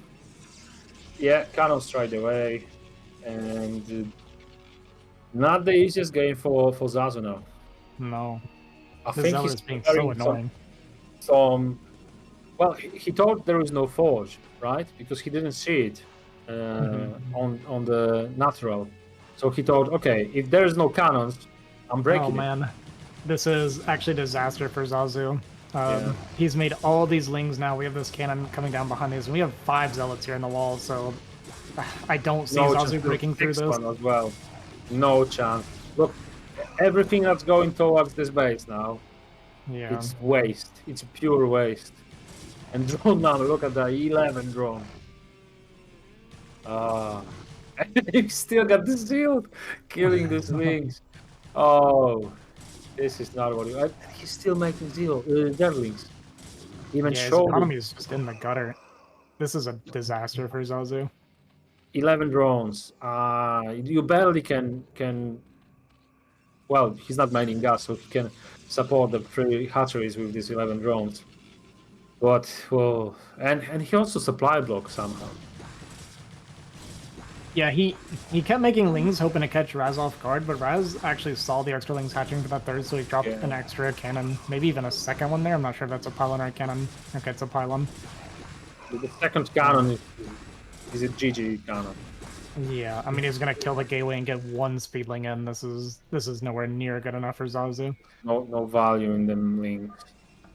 Yeah. Oh, there was even a cannon in our main base, just in case. Yeah, so GG, Razz is gonna take the 2-0. Yeah, the cannon in the main base. That was the nail in the head to finish He it. couldn't even have fun with this one ling that got inside. Yeah. Probably he would try because there was speed link, so he can try to kill 2 props in 2 minutes or something. Yeah. Yeah, well played from Razz. Just kind of annoyed Zazu basically to death. I mean, he was just being super annoying with the Zealot, and Zazu tried to pull the trigger, and Razz very, very smartly with this probe scouting spots the lings, does not leave with the Zealots, because that's how you can lose, right? If you go gateway open and you keep sending your Zealots, you can absolutely lose with those link floods. That's the rookie mistake. They think that I made the gateway, so I got Zealot, so I need to attack. No, Exactly. you don't. And Razz with this single Zealot, so much intel that there was no single drone mining, so something's off, right? There are some Zerglings hatching. There's a probe scouting, seeing some Zerglings. It was full control from the start of Razz. So very different from the first game, which Zazu had real chances to take that game. Yeah, for Razz, perfectly solid. I'm alright. No breaking Yeah, it. we can go straight to the next one. Okay, so it looks like Zerg is the weakest race tonight. Yeah, Zerg So- players rejoice. Your own race is losing, so you can pretend like it's not fair for you guys. Yep. So here we Which go. would be great for me. I've heard so many Terran tiers since I swapped to Terran now. I can't stand it anymore. Yeah. Terran is nice when you're like the Korean and you were playing the game for 12 years in the gaming house. Then Terran is nice. Yeah. So I couldn't be happier. We got our winners match of WolFix versus Razz. These are my two boys. So no matter what, this is a win for me. That's exactly what you wanted. Exactly. Yeah. Look at that, the favorite foreigner. So Machine for Razz and China for WolFix. You probably don't know China. He stopped playing years ago. He was a proper Terran player for Poland. Also like a Pol team member and all that. Very solid. Okay, so the exciting thing is the Valley. Look at that. The ratio is all over the place. Protoss is smashing Zerg. Terran is probably winning with Zerg most of the time, but TVP very equal. Yeah, I'm very surprised. I want to see what WolFix does here. So it is a 2-player map, so you'll often get like gas steals and things like that. But you can full wall with just a barracks and a depot, and the Marine will come out on the correct side on either spawn. So Really? I wonder if WolFix knows that or not. Yeah, I just tested this against range yesterday, and yeah, with just a depot barracks you can block. So when he tried to pylon scout me, I can block it off and not get gas stolen. But both locations? Yes, both locations. Both locations. Oh wow. Okay, that's good to know. Okay, because gas steal is just how you play Protoss. Yeah, 2-player maps, it's pretty much always steal. gonna happen. Yeah. That's what you want. Always works. Yeah. Okay.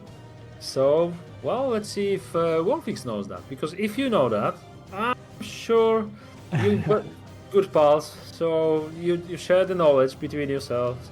So I'm quite sure he might be aware of that. Well, I haven't told him. I just found out yesterday. So. Oh, we'll see. okay. Okay. There might be some hard feelings that you didn't tell him. You had the entire day for that. Well, if he would watch my streams, he would know. Okay, maybe. All right, let's see how it plays off. Well, Wallin, I didn't see any Terrans playing Wallin on this map. but maybe. So let's go. Let's go jump to the first game of the winners, best of 3.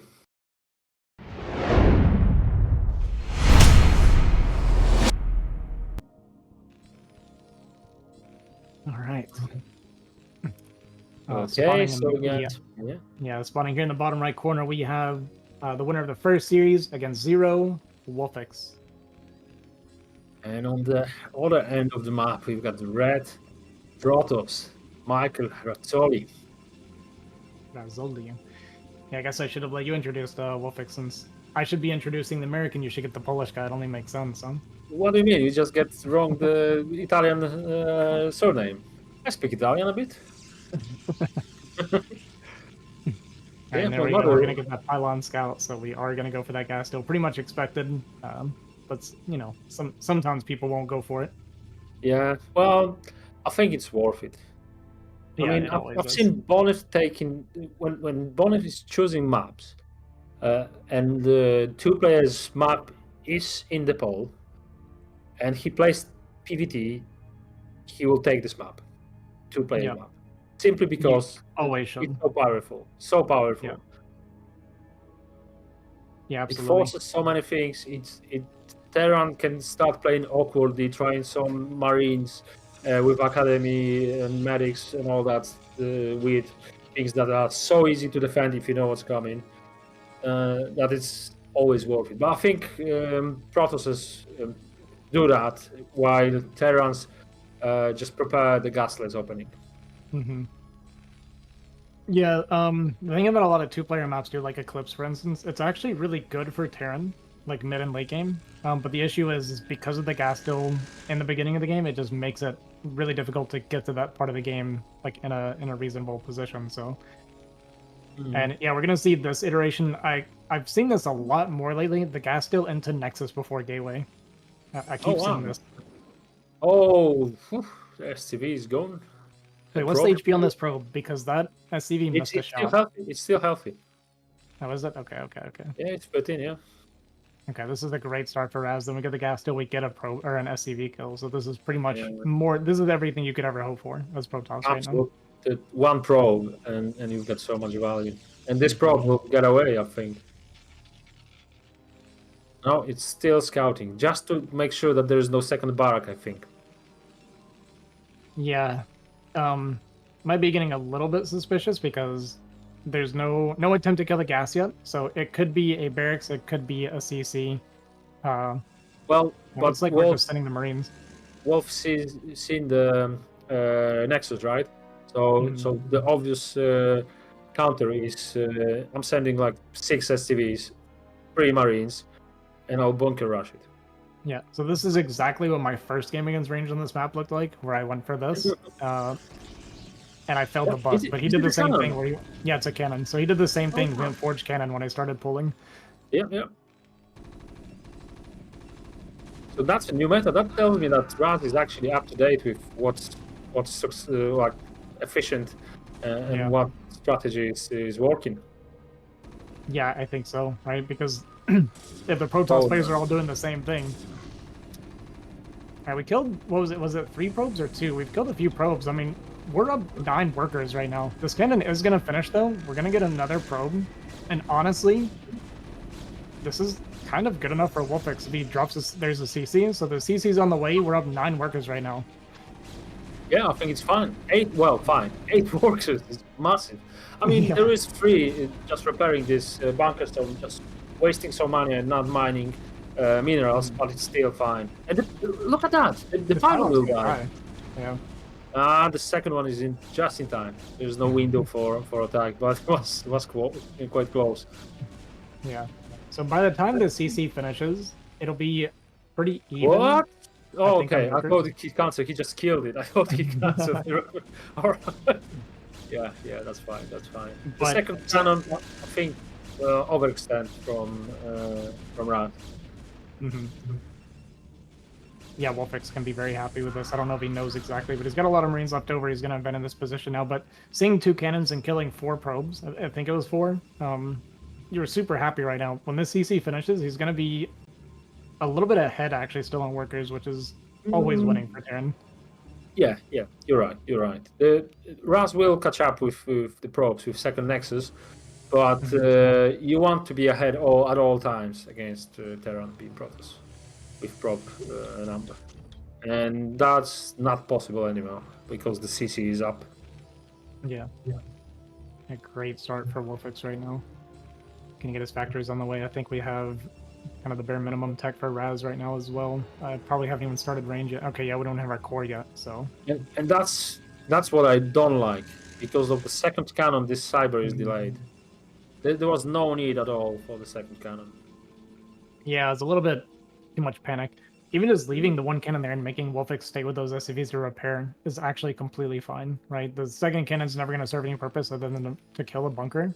Like, you don't care if WolFix is there repairing that the whole time. Like, you're actually just getting value that way. Yeah. But, oh, okay. Okay. So he knows he's behind. Yeah, that's what I was thinking. That he recognizes that he might not be in the best spot with the number of probes that he lost. But by the way, this map is a bit crazy. But the only thing that we've seen is. Okay, so we got 6. Oh, he just cancelled the add-on just to get. Look at. Oh my god! If he gets the assimilator here, this is actually could be a nightmare for WolFix. We need to get these Marines down here and get them off of that. That could be terrible. No chance he's going to take it down, right? Okay. No chance. But that was so funny that attempt. That's a scary moment. If Razz was able to kill that assimilator, this game becomes a nightmare for WolFix to play. Oh no, this vulture will lose the battle. Ah, that's sloppy from WolFix. Yeah, I don't like it. Losing vulture like this. It costs 75 minerals, mate. Alright, gonna clean these ellipses up.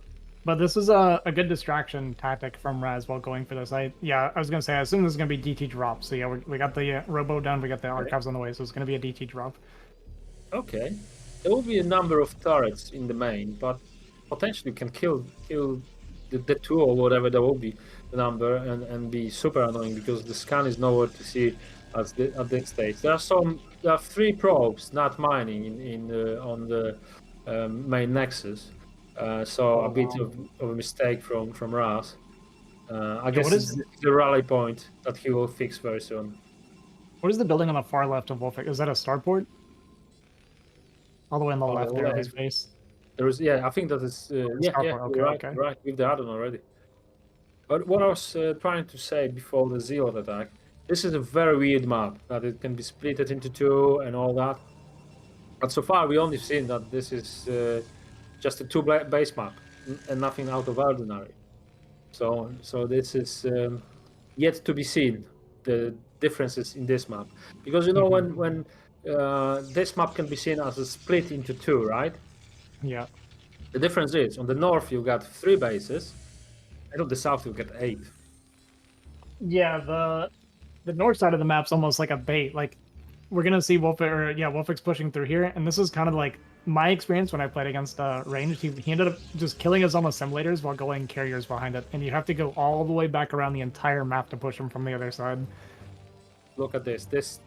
Whenever there is a movement, and at the same time you got this dropship landing, the destruction is a big factor. Yeah, look at that. So annoying. What do you do as WolFix now? Just panic mine, right? Mines everywhere and work for the best. So this DT is good. There's a turret for that. So now you need to defend your base somehow. Yeah, WolFix is kicking himself right now for skipping that academy. You're typically going to be going academy before 3rd factory. He went 4 factory, starport, and just kind of forgot the academy here. Right, don't tell me that this siege tanks can reach Nexus. Oh, they can. Yeah, if they get vision, I believe they can. I think that's a bit too much. A bit too much. Oh, wow. Okay, so if that's true, WolFix is after this DT drop, of and course. And drop as well. Oh, counter drop. There's obviously obviously no Ultra Speed cancelled. Yeah, that's right. That's a big one. Oh my god. It's an awesome I can't believe that. Yeah. So it almost was a bad vulture drop, but those two mines got so much value. Look at that, Um, the cannon it's been oh no, the cannon as well. But this is such a chaotic situation for WolFix. He's trying to get mines here now to protect his factories. I'm surprised we didn't make our academy at our There is an natural. academy started, but it's been denied. Oh, that's the building that is in progress over the supply. Yeah, I would have thought he would have made it as natural instead of making a red. Oh yeah, that's right, that's right. But now he's trying to turret Now we're up. getting a vessel. Oh, he'll also supply local force. Mhm. He's trying to just build turrets. Okay, this will be denied. This push will be denied easily with so many zeal. Well, Razz doing a really good job of scrapping his way back then. He's actually up 15 supply now, which is crazy because the game looked over, right? But this DT drop and everything. It looked Bring 'em very back bad. But this Mhm. DTs, look at how many kills they two, the pair of them has. And as you said, this academy, if he would just started on natural, the scan will be long over, finished, and those Dark Templars would be dead by now. But now, looking tough. And also, DTs are on the map all the time, so it's not that easy now for Wolf to make any damage. Hold on, he found a window. There is no cannons yet. Yeah, gonna pick off a few probes. Actually, a really good drill from Razz. I'm gonna kill those two vultures. Thank God we lifted that CC. I was starting to get worried we were gonna let that CC die. I was getting kind of low. But we don't have enough units here to push this. Oof. Tough times for WolFix. He was in a very decent position after this bunker attack, and now it's just yeah. Yeah, just gonna call GG. Yeah. I can't believe that. What a great comeback from Razz. What an annoying player. Them two DTs, awesome Yeah. value. Like they just carried this game. Amazing. Yeah, that feels bad for WolFix. Everything went right in the beginning for him, and yeah, we skipped the academy. We went 4 factory before academy, and it's kind of like a rule of thumb is you almost always with a few, you know, in a few situations you don't, but most of the time you make academy before 3rd factory for exactly DT. Like that's the main reason right there. But when it starts awkwardly, weird, and all that, Yeah, exactly. it's the mess that and I think Razz recognized that. Okay, that was very weird. The start didn't went my way, but it was also awkward for him. So let's try something that he might not be ready for. Yeah, Okay, great so play from Razz. so I think the next game we'll see the map that we haven't seen yet, which is very popular map, and very well. I think people believe that this is balanced map, and looking at the statistics, it kind of shows. Like how many times it's been played. People love this map. I think so, yeah. Although it's kind of balanced, but it doesn't give you much opportunity to surprise your opponent because it's so kind of standard map in a way. I So agree. I think if you think you're a better player, you take this map. I would think so. Yeah, But this so is a very standard, yeah. a very comfortable map for people that like to play standard games, right? So WolFix gonna pick this map, which makes a lot of sense. I'm sure, especially after the game, like he's gonna feel like he's better than Razz, right? He probably just wants to play a normal game against Razz. So yeah, it makes a lot of sense he'd want to play Radion. Yeah. Okay, let's see how it plays for him then. Radion, what is it? 89% Protoss, so slight, but it's super equal. Super equal. Yeah, very equal. All right. So, if Wolf wants to advance to the next round from the winner bracket, he needs to take Razz down in this game. So, WolFix, Daniel Wilczynski on the bottom left corner of Radion. And in the top left, we have our boy Razz coming back from a game that looked pretty dire and pulling out the DT drop And I like like the a fact true that Protoss player. he didn't wait for more DTs. Just he had 2 gateways, 2 DTs. Let's go. Let's just not give them more chance to be prepared for this potential.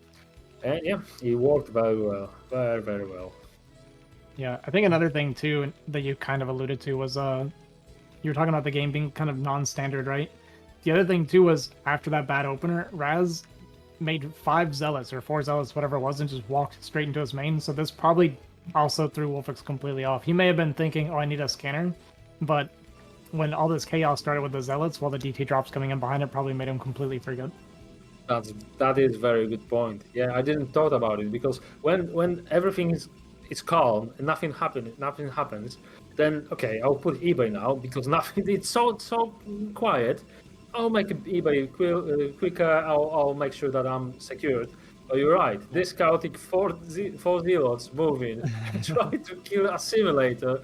That was super crazy. Here we go. 12 Nexus.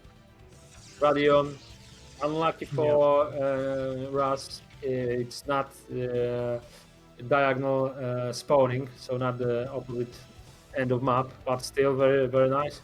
I don't like the scouting though.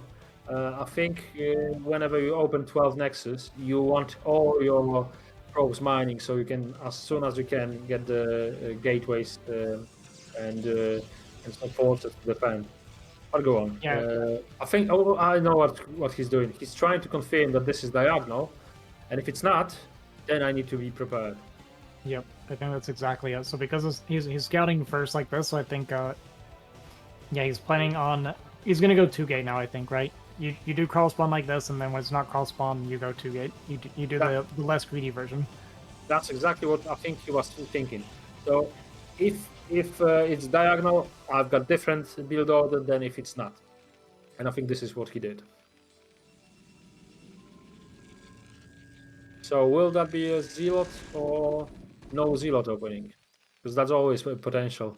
Very risky though, but the faster dragon with range is super sufficient against the push. If you get them in time, of course. But I like what Razz is doing. He's confirming what's if the barracks are still flashing. So if there is a constant production of marines, how many SCVs are mining gas, and obviously the SCV push. Look at that. Okay. Yeah, I'm gonna go for this bust. There was no forge, right? So yeah. So no zealot, dragoon. Oh, sorry. There is a zealot. There is another zealot in progress as well. Yeah, I'm surprised he's going second zealot before doing after the core is done. That's a little bit interesting. I think what you need is dragoons plus the range. I think range dragoon is better than another zealot.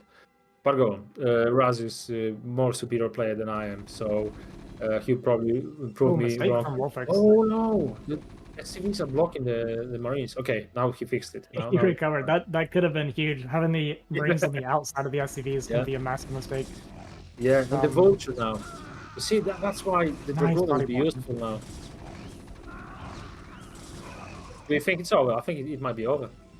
I think it is over, yeah. Well, we've got goons coming 2 at a time right now. We're down to just those are one. not good when you don't have zero. Oh wow, perfect. This is just dead in the water. Right. Okay, we're just by SCVs. Super quick. Yeah, this game's over. Yeah. Yeah, great bust from WolFix. Kind of weird from Razz though, I feel like we did the cross scout and we kind of did this late second gateway and then we went a second zealot before the first goon, and it was just kind of a bit odd. And he kept seeing the move out. He kept seeing everything. He could have prepared, but I think WolFix was taking the gamble because he was showing what he's doing. But Razz didn't execute the defense as he should. He made bad choices with the army composition, and he's losing dragoons to SCVs because SCVs are SCVs are strong. Right, yeah, losing a few SCVs kind of unnecessarily, but he's still so far ahead. Like you said, right? Razz at 8 probes, he's just dead. He might try and play it out from here, but he's lost so many workers, or he's got so few workers that this is not the game that you can try DT drop again. It's a bit different. Yeah, when the Terran's almost tripling your workers, and you're gonna lose the Nexus this time. It's completely different. Yeah. Does he have the range? He's got Looks range, like- yeah. Okay, okay. So that helps. But he won't save the next.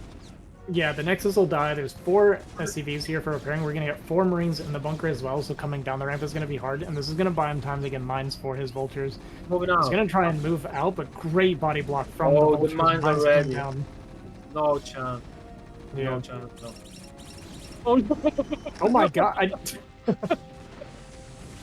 Oh, So I thought the mine popped up and it stayed there, so I was really confused. There was this weird lag on that mine. I'm not even sure what that was about. I'll Razz off guard as well. That mine love could not have been better. yeah. I love what Wolf did. Oh fuck, this is mine. I'm moving out. I'm taking this Marines. I'm finishing it.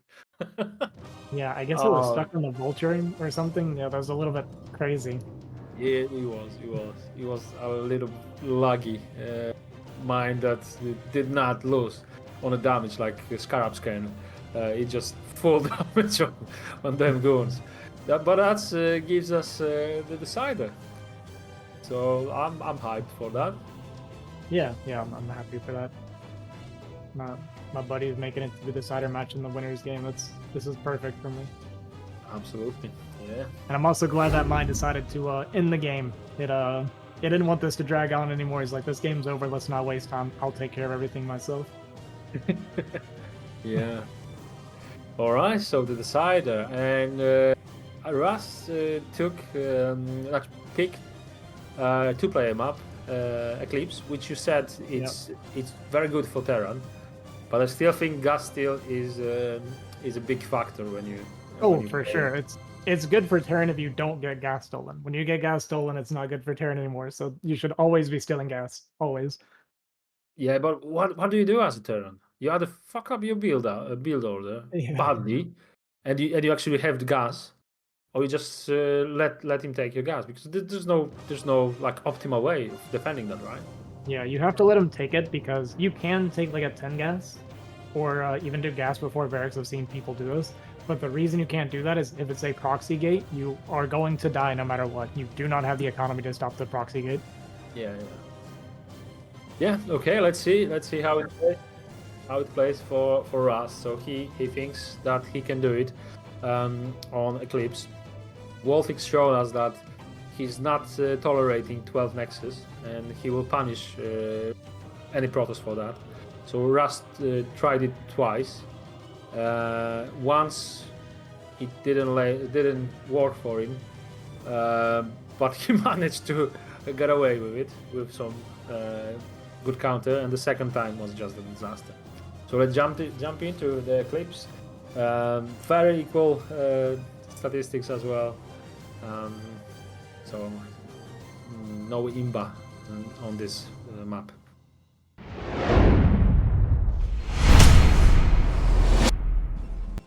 Are you with me? Yeah, I'm here. All right. So this is. I don't think this is a gas steal, is it?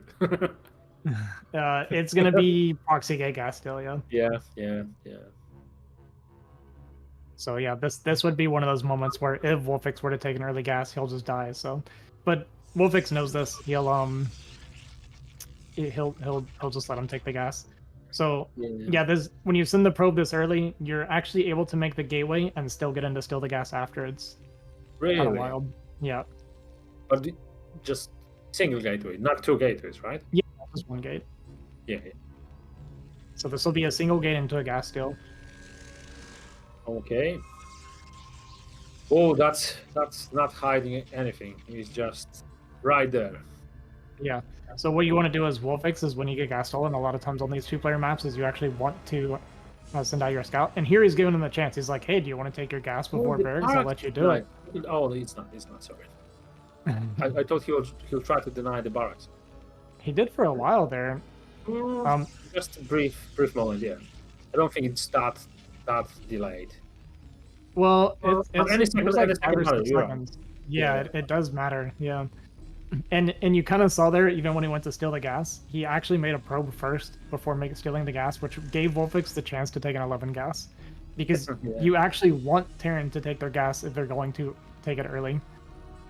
I think WolFix also understands his situation because he Yeah. slightly earlier scout. I don't think he scouted that early previous games. Yep. So you want to scout early when you get gas stolen because you want to know if the gateway is close or not. If it's a proxy gateway, you react differently. Yeah, of course, of course. So here, Now, is this, you know, the location of the supplies? Will it help the Marines to defend? yeah, they can stand between the barracks Oh, and the the depots and problem. everything. The zealots can't reach them. Like there's a lot of space there for the SC or for the Marines to stay in. Right. I think it's looking good for WolFix. Yeah, he's He- lost. He reads it very well. What he's up against, and it looks like he faced it before. He Yeah, knows for exactly sure. Right? what to do. Yeah. Yeah, and that second barracks was in response to seeing the proxy gateway. So this is a good play. If he can efficiently clean these zealots up without losing Marines, then it actually means that Razz will be in trouble because the Marine count's going to get really high really fast. And if we're not bleeding Marines off, then Razz can actually just die to a counter push. Or have to go, oh, nice. We get the wall off here with the depot to trap these zealots back here. Trap build. Yeah. It's taking a lot of hits though, so those Marines are getting a little bit softened up here. Gonna lose one here, maybe a second. Oh, okay, that's a little bit brutal. But now you just push, right? Not yet. With the two Marines going down, it actually kind of makes it a lot weaker now. And Razz going, because he saw the two racks, he made a second gateway, and WolFix sees that second gateway as well. So I think when he sees 2 gate before Nexus here, WolFix he'll just make a bunch of Marines and he's going to take his low ground and just expand. That's what I expect to see here. Right. So slow build up, not trying to rush things, right? Yeah. But, Well, he's ahead right now, right? And he knows he's ahead. Absolutely. Look at the prop number and the Yeah. V number. It's no match. Yeah, a couple more Marines going down, but that's not going to be too bad. We're going to lose 2 Marines for 2 Zealots, basically, which is good for us as long as we're paying attention here. And yeah, there goes down. 100%. And the gate is now dead. There's no chance for Nexus. I don't see how Razz is recovering. Yeah, this is without really the tough for him. Yeah. Yeah, he's And going to now kill this gateway. I don't think he's going to go. Yeah, okay, we're going to stop Marine production. I like that. And we're going to go for expansion and factory from here. And he's just going to be, like, happily far ahead, right? Council is gone, mate. Council is gone. Oh, no. Well, you get refunded anyway for units. Really? Yeah, you get a full refund for units. Zerg does not No. get a refund for... Hold on. If your building is dying while producing a unit, do you get a refund from that unit? 100% of it, yes. Yeah. Really? Okay. The time that you don't is upgrades. Upgrades do not give a full refund, but units do. What? Well, that doesn't make any sense. Broodwar has never made sense. You should know this. Okay, that's interesting. That's something I didn't know. Thank you. I learned something today. Yeah. Well, something about the game mechanics, I guess. Or Yeah. oh, nice block. Oh, nice body block. Wow. That game's dead in the water now. We have, what, 2 Zealots and 1 almost dead Dragoon. Like, he actually can go. Yeah, he's gonna pressure Razz here. That game's just a tap away. I'm not sure if no, that all dead Marines for nothing. Zealots Yeah, are just okay. too clunky. It's that's Targeted the wrong goon as well. Alright, you know what? To be fair, WolFix thought the same thing I did, okay? So am I really wrong if we both thought it was okay? But I think it's still fine because he confirmed what's the tech. And Yeah, in the end, I think it was worth. Yeah, I think it's completely fine. Our CC is done before the Nexus even starts, actually. So if nothing else, it at least bought time. And even losing the Marines isn't that big of a deal because it's just dead supply at that point. You don't really want a bunch of Marines taking up supply, so I guess it's fine either way. Well, you had to spend some extra minerals to get the bunker full, right? So I guess that's the only downside. And also with these 6 Marines, there will be no threat. But not knowing what you against, I think that's the most scary thing than just losing 6 soon very useless units, or maybe even now useless units. How far away from the siege tank are we? So this going to be annoying very long, I guess. Oh, keep repairing that. WolFix don't die this way. Yeah, the Zealot running by kind of confused him for a second. They're actually going to get an SDD as well. That's no value. Oh, could have actually got a second if he knew. And then there's the bug. You love seeing it. Protoss sort of has this problem more than any other race. Yeah, paralyzed Zealot and paralyzed Dragoons even more often. Yeah, but it happens so much with Dragoons. Yeah. I see The weird going to be thing pushing up is- here. WolFix is up 13 workers. This is insane. Yeah. He never skipped a single one, where Razz didn't have a option to build from the second base, and he skipped a lot in the beginning. Yeah. We see the turrets coming up as well. I think Razz was going for Reaver. And we're going to see the third base starting here. He went for a Robo, which WolFix confirmed, so he's got the turrets securing his base now. And also under the buildings, so it will be difficult for Razz to acknowledge that, and easy to make a mistake. That I can fly through it, and then you suddenly die. Your shuttle died. Nice, we had a free goon there with the tanks. Good pick off there for WolFix. I usually don't like turret rings, but this is a situation where I really like the turret ring. I think it's very, very good when you're this far ahead. Just make sure you don't take any damage, and just kind of secure your base and build up and get ready. He's probably going to go for a push, I'd imagine, after scouting the third, knowing how late that natural was from Razz. He's got a CV in his base. This is so good for WolFix. If he loses, it's either Razz makes some sort of a miracle, or Wolves just throws it away from this position. But go on, it's early game, but it's looking so good. So good for Wolf. This is really hard from Razz, or for Razz. Yeah, if he wins, I mean, that would be a much bigger miracle than even Death Valley already was, so... Yeah. Yeah. The only thing I'm interested in seeing is if WolFix will go for a push, or if he wants to go for a third. I feel like if he was going to go for a third, he could have done it really quickly. I think what he needs is a proper 5-fact push. Obviously delayed because of how the game started, but yeah, it's okay. 4 facts, still fine for the production capability of Protoss. It will be way enough. Yeah. You just move out with this constant production of army. Not skipping the academy this time.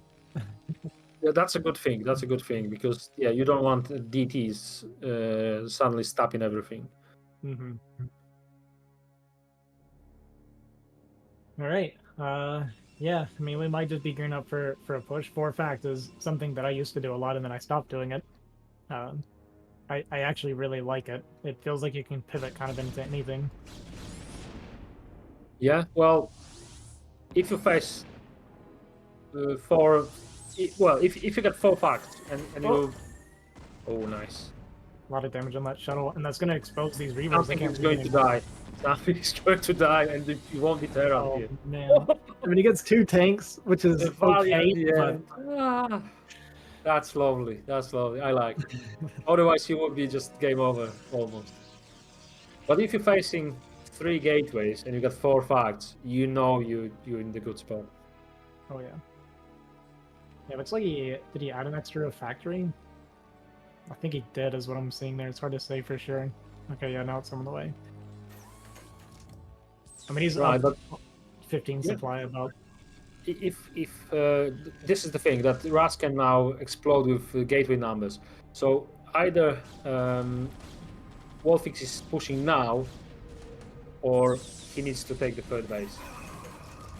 Yeah, I think this push coming from WolFix is about perfect. Yeah. I think almost like he understands the production capability from Razz, and he knows that he won't be able to keep up for another minute. And after that, it will be a different story. Some of these tanks are a little bit soft those from those Reaver. Does lose 2 tanks there and is only going to manage to kill 1, maybe 2 goons.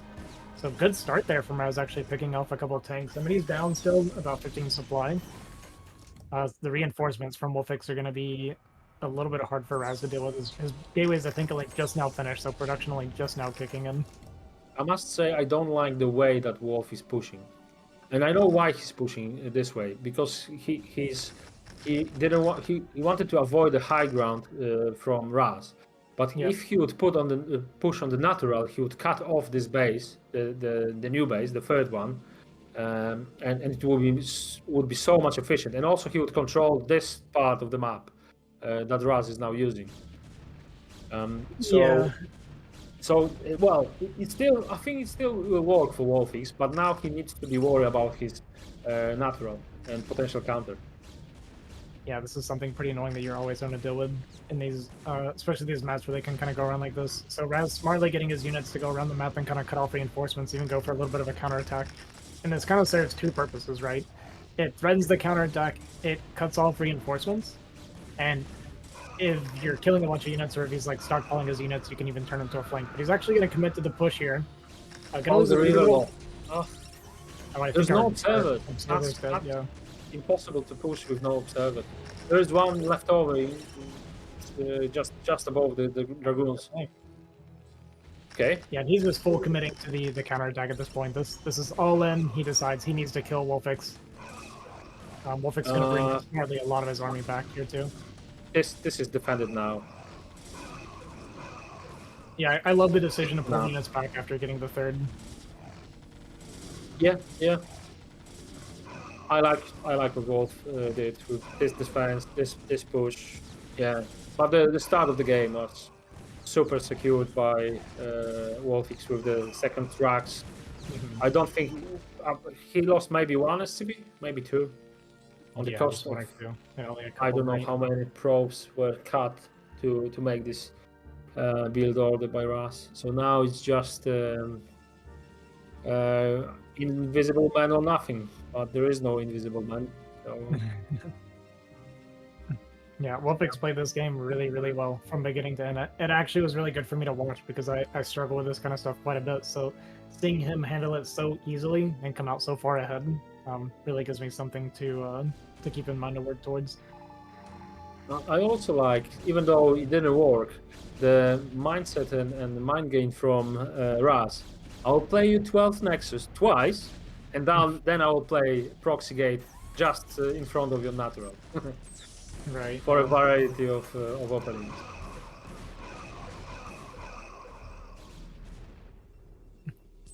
Yeah, when that 3rd base going down and WolFix is up now 50-60 supply, it's just a matter of time before Razz has to tap out. Look at this TV against Pro numbers. It's just the production different. It's and I get the Reaver, but no shuttle, and it's that's it. So WolFix going through. Yeah, GG. Good job by WolFix deflecting all the Protoss nonsense on this 2-player map. Very well played. Yeah, a nice comeback after the first game on Death Valley, which Razz did just a little bit of a miracle. But yeah, it was nice to watch. The entire series was really good, and enjoying watching this. All right, so WolFix going to take out Razz and move on to the round of 20. And Razz going to go down to that decider match and wait for the winner of Zero versus Zazu. So he's going to get a PVZ either way, which, again, I kind of mentioned this earlier. I do think PVZ is his best matchup. We saw when he played against Zazu how well he shut down Zazu's play. So this will be a tough opponent for whoever wins that next series. Yeah, absolutely. And ZZZero is obviously the most random kind of matchup. So normally I would say, yeah, Zero every day, but ZVZ not really, and Zazu is also solid.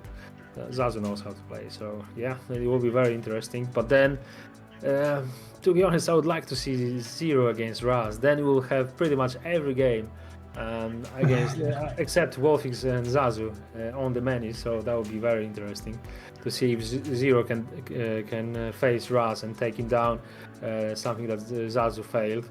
So yeah, I think he deserves this chance. But first, he needs to face Zazu and show his ZVZ capabilities. So the first matchup that we didn't see, well, the next matchup that we didn't see, so ZVZ. I need a small break, 5 minutes Yeah. maybe. So you guys can carry on, and I'll catch up, or you, if you want to wait for me, if you need a break as well. So yeah. Okay. I'll We'll join you very soon. take 5 minutes here, guys. So catch you guys in a little bit. Okay, cool.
And we're back.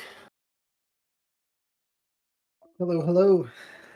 Ready for So, some ZVZ, Zazu versus Zero. There's a lot of Z's going on in these two names. it's 5 on 8 letters. That's yeah, nice. So the first elimination game of tonight. Well, best of 3, not a single game. Zazu against Zero. So 2 Zergs, 2 Polish players, very experienced. Both of them. Huge, massive history of StarCraft under their belt. But obviously Zero is the person that actually makes all this happen. Yeah, I'm hyped for Zero to take Zazu down and then face Razz, but that doesn't mean that I underestimate Zazu because he's super decent Zerg. So let's see. Yeah, I'll be curious to see. I don't know a lot about ZVZ, right? So I probably won't have so much to say this time. I won't have any like random bits of knowledge or anything like that. So I'll be kind of observing and maybe trying to learn a little bit myself. But I do know ZVZ can be a bit coin flippy. Like there's a lot of builds where it's like you're up 1 or 2 drones or something, and it's just like it's such a huge economic lead to have 1 more drone than your opponent that it can just snowball. Well, I think it's a game of openers. It's build order that sets you on the game and then forces you to make risks, forces you to make decisions that you know it's bad or worse sometimes. So it's a bit of luck and also the positions, you know, spawnings. It can be tricky, but in the long term, the better player wins. So it's like with every matchup, mirror matchup. There are some factors of randomness, but if you're better, you got better chances, right? So that's what you're going to prove as a player. But now we've got a map that we didn't have, I think, today. So Polestar, what do you think of this map? I don't know yet. I've played it a few times. I think it's a good map. I've been kind of doing well on a TVP, so I think it is a good Terran map potentially. But for ZVZ, I don't know how much map really ever matters in ZVZ, to be honest with you. The only thing is I know like on 4-player maps, you get a lot of times where like that early scout can be huge, right? So a lot of times you'll get one Zerg scouting the other and the other one doesn't. And that can actually be a massive advantage. Yeah, that's fair. But why does it look like a swastika? What's the deal?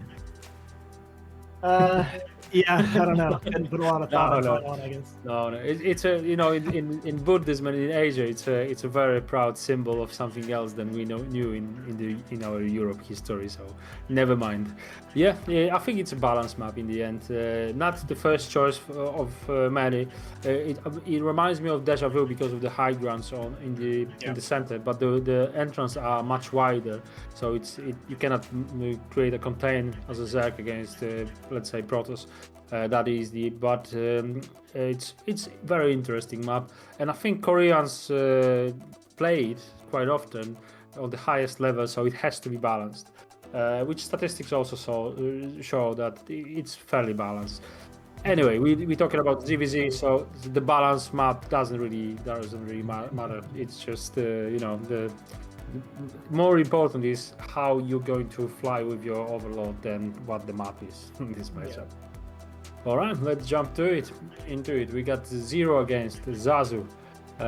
First game of the loser bracket elimination, best of 3.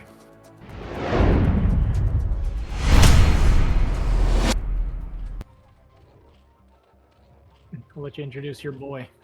All right, so we got David Pasjor on the bottom right corner, flying in the wrong direction, Red Zerg. Yeah, and bottom left we have Zazu, and as my co-caster pointed out, his overlord is flying the correct direction. So as we mentioned, this will be a slight advantage for. I say slight; it can be a pretty big advantage for Zazu here. Still, the build order is the key one, but knowing what you're facing against, it's how you can adjust and how quickly you can adjust. So yeah, them two things are very important at the beginning of ZVZ. Normally, you don't expect anybody scouting with a drone. It happens, but only when you feel much better player, and you don't want to be surprised by some odd build order. But normally you just can't afford it because the economy of in ZVZ it's something else than in every other matchup. You don't see 20 drones pretty much all game, unless you got a really late game. So yeah, all details matter in this game, in this matchup.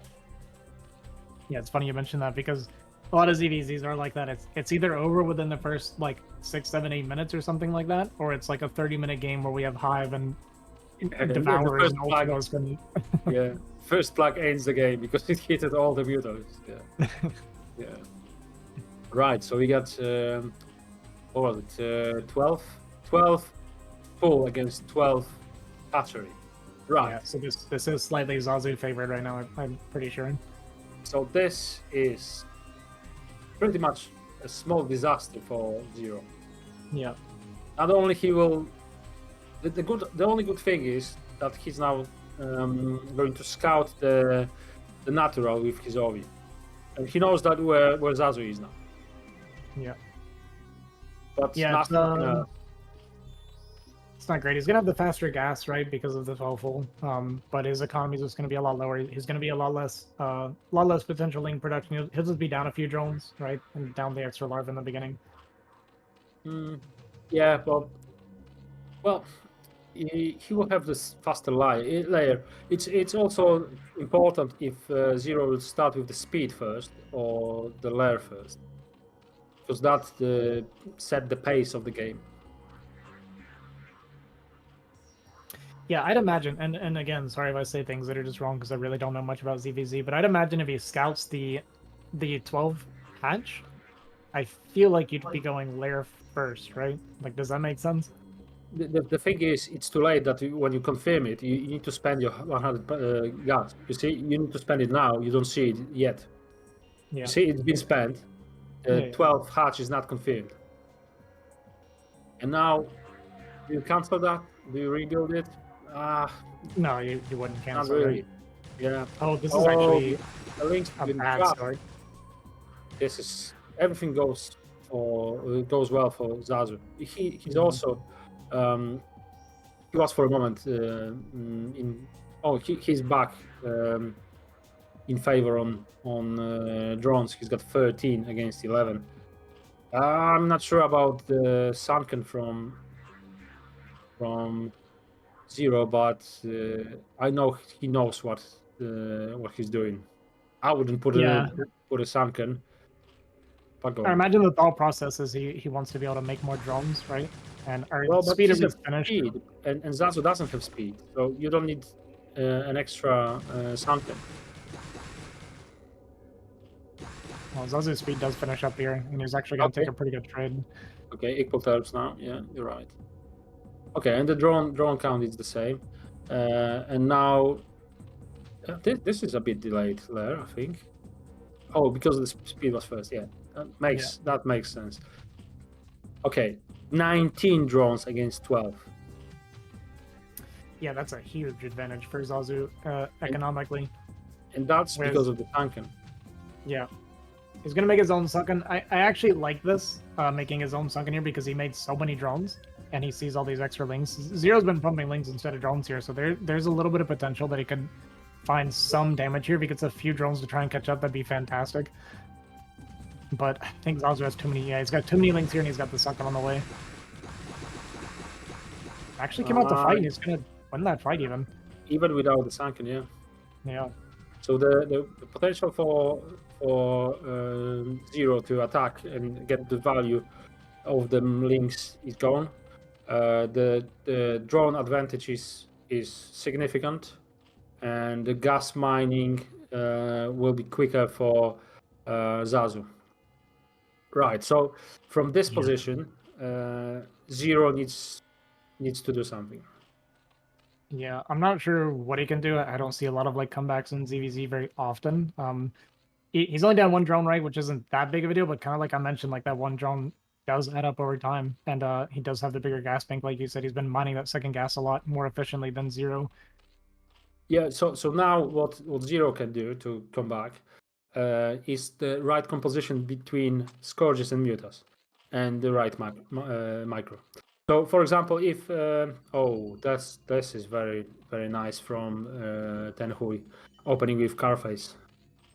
It's well, but that shows that he's prepared for the long game, and he will be just defending until he's got this upgrade, and then he will attack.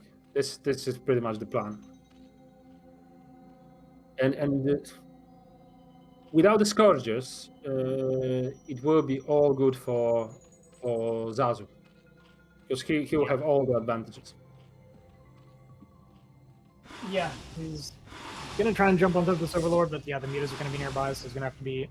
He's gonna have to leave that there. And yeah, Zazu just gonna sit back and continue to build up. I mean, both Zergs, right? They're just gonna continue to build up their muta count as they can. We're gonna see potentially a couple drones being snuck out as well, between the muta. Yeah, from both sides. So that's interesting. But there is the point that you don't need more drones unless you want to spend minerals for something else than mutas. Mm-hmm. And I think we're reaching this point where you either take the third or do some spores, I guess. But that doesn't look like anybody wants to make spores. Yeah, I don't think making spores here would be great because you'd be hurting your economy so much to make those spores, right? That you'll just fall like really far behind. That's exactly the opposite one. That you can build your economy. You can build some more drones. You can hit up to like 22, and then because of this extra minerals that you're mining, then you can afford the spores. You don't start with the spores if you don't have to. But because it's been calm and it's been quiet, then the both players sneaked some drones. There's no more Zerglings built. Then you can secure a bases with spores, but it's not super efficient. It gives you some breathing time when you're out on the map, but it's only Zero that is trying to do something on the map because he's behind.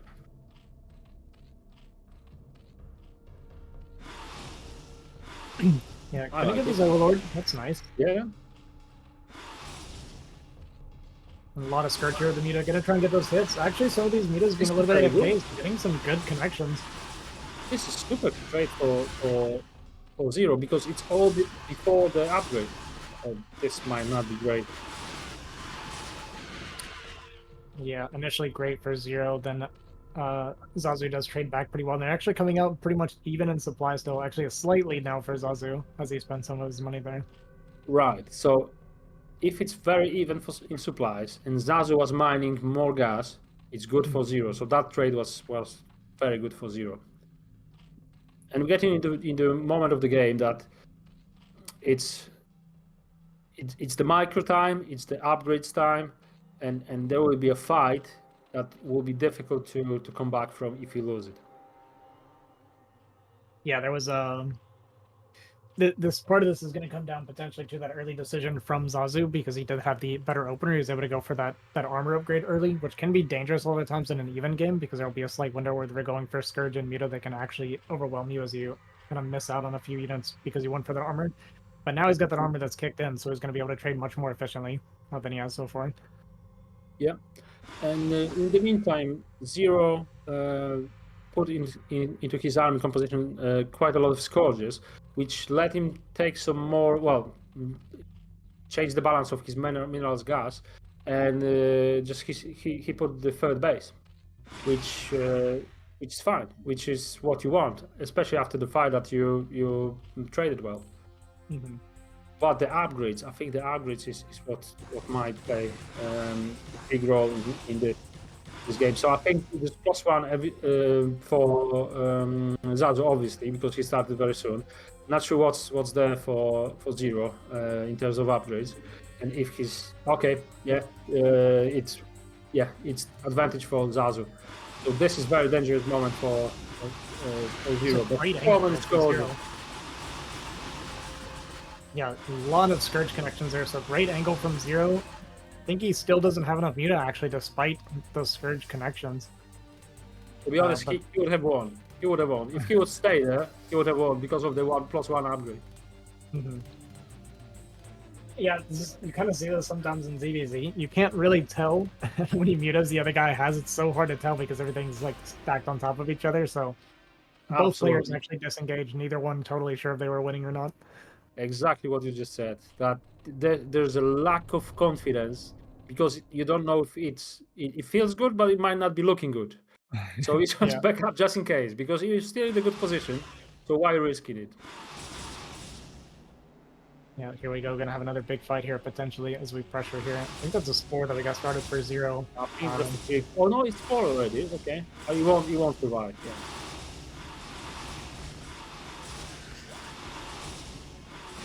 Yeah. Yeah, and Zazu up about 10 supply now, so his flock definitely a lot bigger. Some good micro there from 0 on the outside, picking up those Scourge, but there's just so many more Muta here for Zazu. It's even worse because that advantage is mainly in Muta because the draw number is negligible and there's a lot of Scourges. So I think he's got like twice the number of Mutas. Yeah, Zazu just getting further and further ahead. And I'm surprised how calmly and systematically Zazu built up his advantages from initial build order. Mm-hmm. He did it super well, not panicking, not overstepping anywhere. He was just constantly building the advantage. Yeah, Even though when he even lost this battle, he didn't really lose the battle, but didn't trade well. It was still fine for him to come back to get the right composition and the upgrade. It's what changes the battle. Yeah, he's doing a good job of taking those little victories here and there and just getting further and further ahead bit by bit. We do have the armor about to finish 4-0 at least, so he's going to even that upgrade up, but we do have the +2 started for Zazu, so if it goes on long enough, he'll have an even bigger advantage in the upgrades. Well, I guess not bigger, but he'll get it again later. Still not then, because the one thing that Zero is doing, the drone number is very close, but there are spores for Zero, and there aren't for Zazu. Yeah, it's at least going to keep him safe, and he's going to be able to start pumping a few more drones out in the meantime. Going to get these meters up here to cover this, which is really nice. Catch from Zero to protect the spores and drones here. We do have that third gas has been up and running, though, for a little bit for Zazu, as it just now started here for Zero. Yeah, Zazu will be not contested. His base will be secured because Zero cannot take this gamble. He just took his third, and he's happy with it. He doesn't need to risk of going up on the map and lose all this. Well, not advantages, but the game plan that he was getting back. Mm-hmm. Yeah, Zero trying to pump a bunch of drones to like, because he's got the spores like you mentioned, so he's trying to pump a bunch of drones to try and catch up in this way. But Zazu also kind of smartly made a bunch of drones himself, so he's only down 2 drones right now, but he's got this huge army advantage at the moment. Well, that's it. Once he recognizes that he can easily kill this spore. Oh wow, he's actually targeting Spire with the upgrade. Oh. Wow, this is really painful. Zero with 1700 gas just lost his Spire. This hurts so much. It will delay him so much with the production, Muta production. You know, if you know exact timing of how long it takes to build a Spire, you just wait this time and attack. Because obviously you wait for the Spire, but then you need to build the units. Which means that all this time you can constantly build the units, and your advantage will be super superior. You well, just instead of making a Spire, he made a Queen's Nest. I love it. I love it. And Zero's got actually enough drones to support it. He's got 35 drones. The only thing lacking, I think, is the hatchery. He needs more hatcheries. Oh, which he just put down. Yeah, okay. He's gonna need to Okay. make a lot of spores though, because he's gonna be really vulnerable. Yeah, it will be a moment of there will be time of transition between them, two combinations of units. I think we're going into the scenario 6 minutes into 30 minutes. Well, I think we're just dead here. We only have the 2 spores. I don't think he's gonna have enough to hold on here. If Zazu commits, maybe Zazu a little bit scared still. Again, you know, kind of talked about earlier, he's not sure how much Zero has right now. Well, there's another thing that he just confirmed. Okay, there are 2 gambles. This is it to Hydra. So yeah, but Yeah, and I think this is gonna do it. I think he considered this as a window attack because fire was down for this minute or two. So he knew that there would be no anything anti-air won't be in place.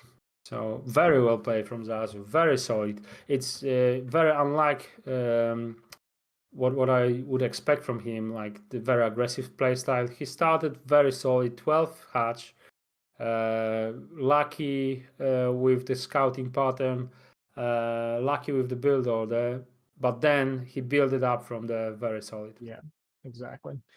Yeah, I'm kind of disappointed. You told me Zazu was this kind of like cheesy, cheeky player. He's been like pretty standard for the most part throughout these games Well, so far. The first game was a bit different. The first game right? was a little bit. It was a little bit Yeah. odd. Yeah. Yeah, but the second one was totally not working against Razz. With that, what did he actually do? What was the type of pressure that he tried? Anyway, let's focus on the second game against the 2 Polish Zags, Zero and Zazu. Yeah, looks like our next map is this Dominator? I think we're going into Dominator here. It is Dominator. Yeah. Yeah. So the big difference about this map is the ramp is up and not down from your main. So your main is low ground, which is the biggest factor in this map, I think. And the rest is kind of standard as of ZVZ. So you know it's nothing special from that matchup. I'm not a big fan of this map.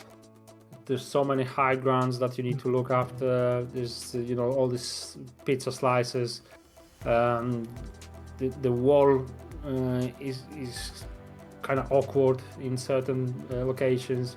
I know there were some fixes for Dominator in the last version of the map, so it's getting better, but it's been recognized as not the greatest. And also you can scout your opponent, as Zero just pointed, from the high ground if you're not in the right location.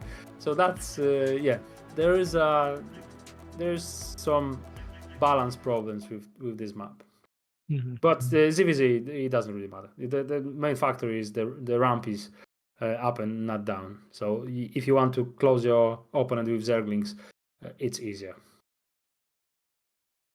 All right, looks like we're ready to hop into the game here. About Zazu versus Zero Game 2.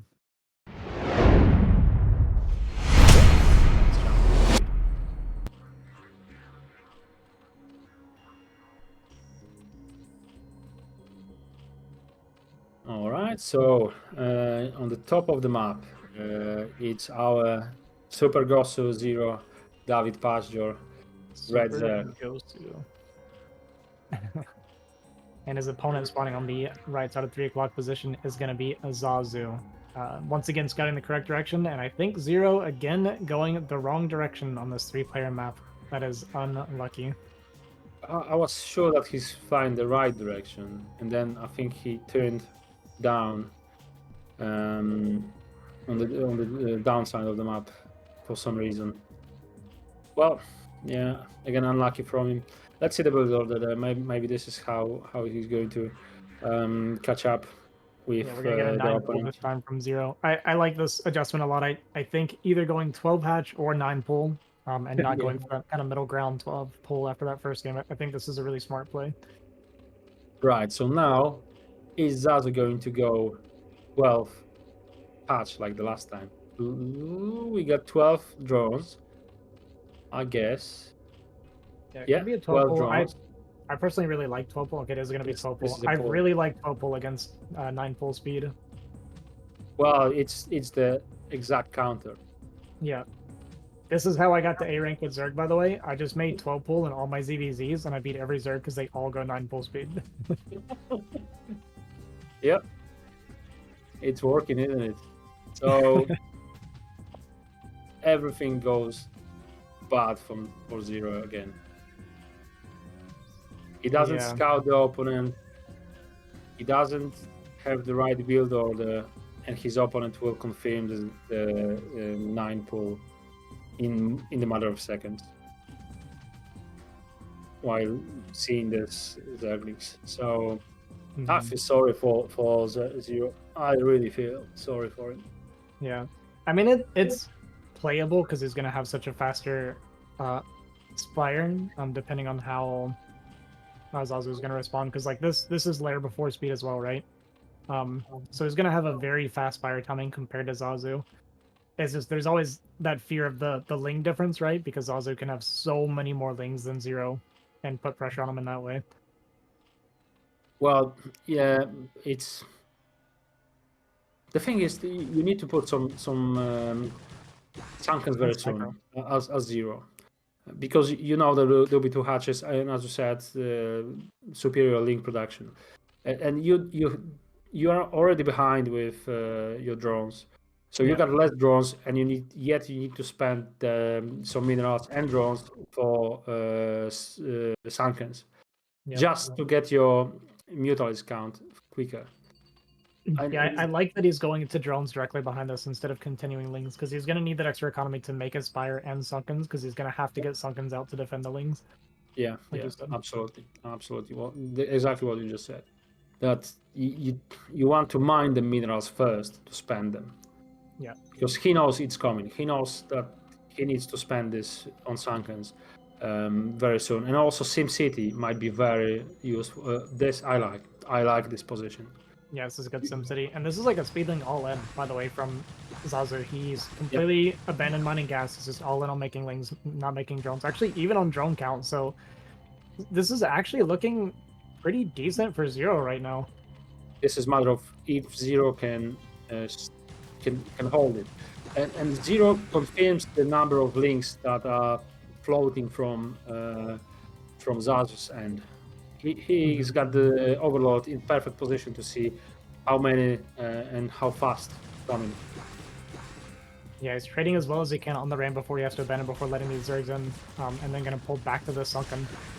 All right. Zazu is going to try and kill a few drones. He's going to get 2 drones, and he was droning behind us, so now he's up 15. I imagine we're going to go Evo and Spore, right? Exactly that. I've seen that. I've seen that as well. That the number of drones suddenly increased, but now he might be in trouble. Because okay, he's got some Zerglings in the way. Yeah. Yeah. So gonna make a few Lings to protect himself while getting his spores up. Sending a drone. What are we thinking with this drone? Because there's no way we're taking a 3rd base, right? I don't know what this drone is for. Not a chance. Miss Rally, maybe, I don't know. Maybe Yeah, never I'm not mind. sure. Never mind. Maybe a misclick, something like that. Yeah. So the meters are gonna get out. They're gonna try and start getting some value from Zero. I'd kind of like to see at this point maybe going back at the drones, just trying to get value with as mutas as he can while droning behind it to try and kind of catch up. Because with the spores coming up, I don't think these mutas are going to be able to get any real damage done. He would have to end the game if he continues mutas. Yeah, and that's the ZVZ nature, that you need to take decisions that you absolutely wouldn't like to take in real life. That you either sacrifice a lot or sacrifice all of it. So yeah, well, let's see how 3 mutas can be annoying. I probably would focus on overlord left somewhere on the map rather. Oh, Zero just proved me wrong that you can take some drones. Oh no. Yeah, this Ling counter going to be really annoying. Losing a drone here is very painful. There's actually a lot Will of be Lings another here one. too. Will there be another one? There will be another one, yeah. It's getting worse and worse for Zero, and there's still a bunch of lings left over. Even just being forced to drill and not being able to mine while your opponent's on so many more drones is already painful enough. It's getting Another closer to drone goes even down. killing Sunken. The number of Zerglings is getting higher and higher to actually be a threat for the Sunken. Third drone. 7 against 18. Super Yeah. difficult. 7 against 18. Zazu has his spores up. He's getting a spire now. He's going to be on that second gasp relatively soon, I imagine.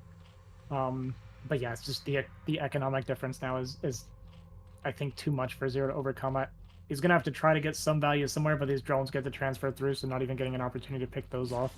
Yeah, I think he was looking for these overlords that I mentioned before. That would be an easy value, but he failed to find them. We can see how they spread. He was very close to find some of them. Here we go, maybe one. Yeah, always something. Well, he actually missed it. He has it, I think, on a multi-command and didn't realize. Yeah, Okay, yeah, we're I going think back. he Okay, filmed okay. it. Yeah, he's got it. But it's not a massive value. It's just 100 minerals. When he's every second he's behind a few because he's got just half of number of drones of his opponent, which also have now the base with the gas on. I think that Zazu doesn't mind, does not mind gas yet, but it will be very soon. So super tough position to be. Yeah, by the time this base gets up and running and starts mining gas, I feel like Zazu is going to have mined so much gas from his natural. It's going to be such a... Not only... It's tough because not only is he going to have more mutas because of the extra gas, but Zero can't even go for like counters or anything because we already have the spore set up as well. That's exactly that. Yeah. That the investment now will pay off very much because you can be on the map while Zero needs to now defend his natural, which is not online yet. Yeah, I think the first rounds of mutas from Zazu will be the game ending force. That's unfortunate that you play decent game and the first, I don't know, first minute of the game will decide of your fate, kind of. Yeah, and Zero was super unlucky twice. it does. It feels a bit unlucky to have lost the build order. It's funny too, 'cause, I mean, Zazu being smart about it. I mean, he opened 12 hatch, which is a little bit less common in ZVZ than a lot of the other builds. So he opens 12 hatch, whereas Zero, kind of expecting to counter the 9 pulls. Like, I understand the thought process from Zero 100%, and then Zazu just reading them pretty much perfectly and getting the correct build order both times. Yeah, it shows the experience of Zazu. He's not a random player. He knows exactly what he's doing, and I love the way how he capitalizes on the advantages he's got. He's not losing these advantages at all. Well, that's exactly it, right? Because 12 pull against 9 pull speed it's not necessarily like an automatic win, right? You can make mistakes. If he kept committing to the Ling Flood, for instance, he can lose the game like that. But I feel like he perfectly balanced the attack and then droning an Evo chamber behind it, right? Like, I just feel like he pretty well, like almost perfectly executed his position to snowball the lead. Yeah, exactly as you said. That if you got player skill advantage, differences, the better player with the longer the game stays, the better player will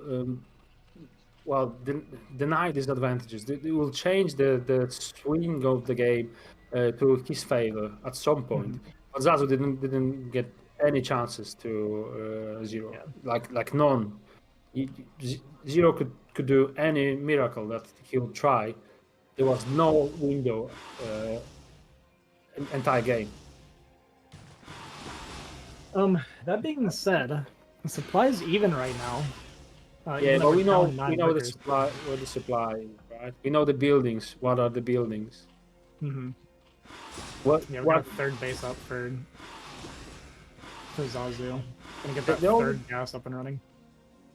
Last game I said that Scourges might be the only comeback for Zero.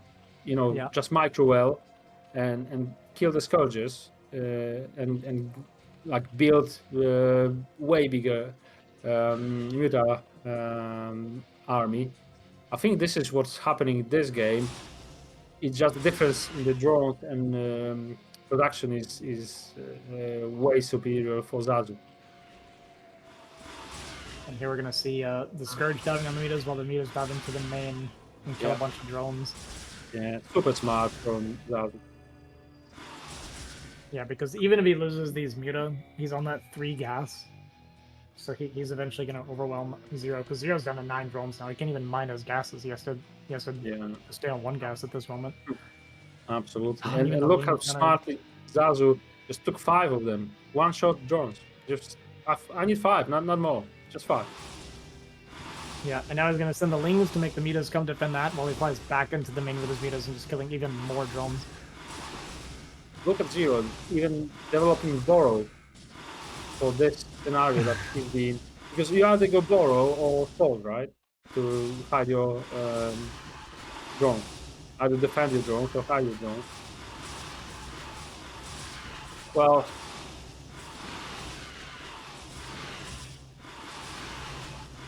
But it's good micro from Zero. He's going to clean up all the Mitas and clean up all the Scourge.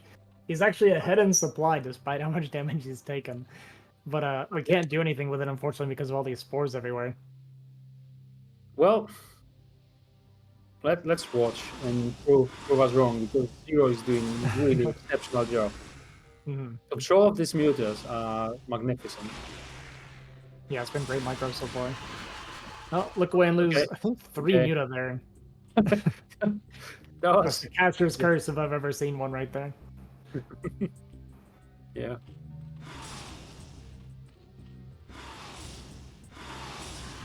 Yeah, great moving shots to pick off these Muta when they kind of overextend here. Gonna see more of a Muta versus Scourge battle here. We do get a couple connections and another Muta goes down. Another connection there. And suddenly the near perfect micro falling apart and almost every Scourge getting connections now. And Ling's even coming in and killing a few drones.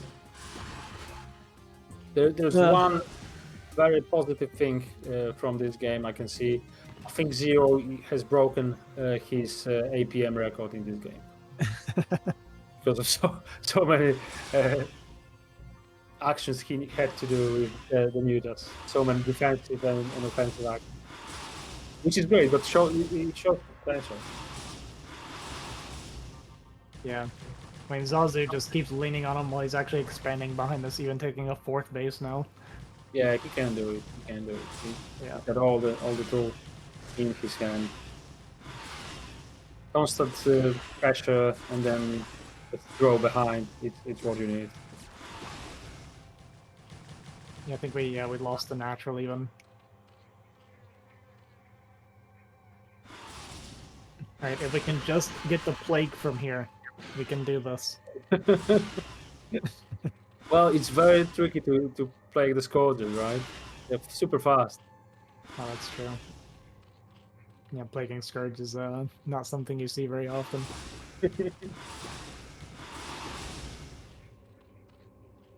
Okay, there will be another attempt of taking the natural, but it's even them links will be difficult to defend. I wonder, did we get any upgrades for the Lings? I wouldn't expect, but maybe the chamber was good. Okay. Oh, yeah, so okay. we got +1 on the way.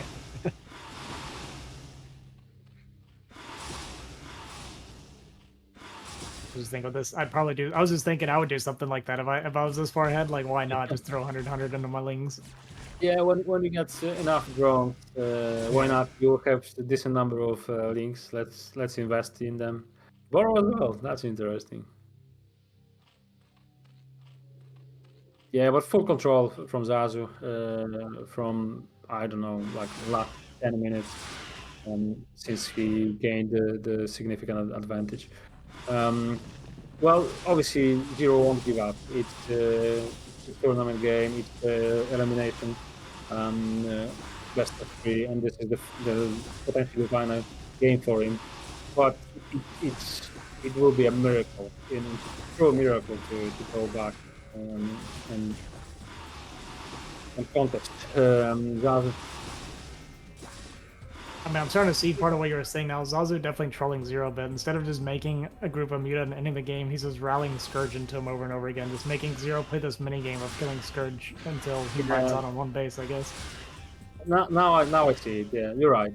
It's a bad manner. I don't expect GG from Zero.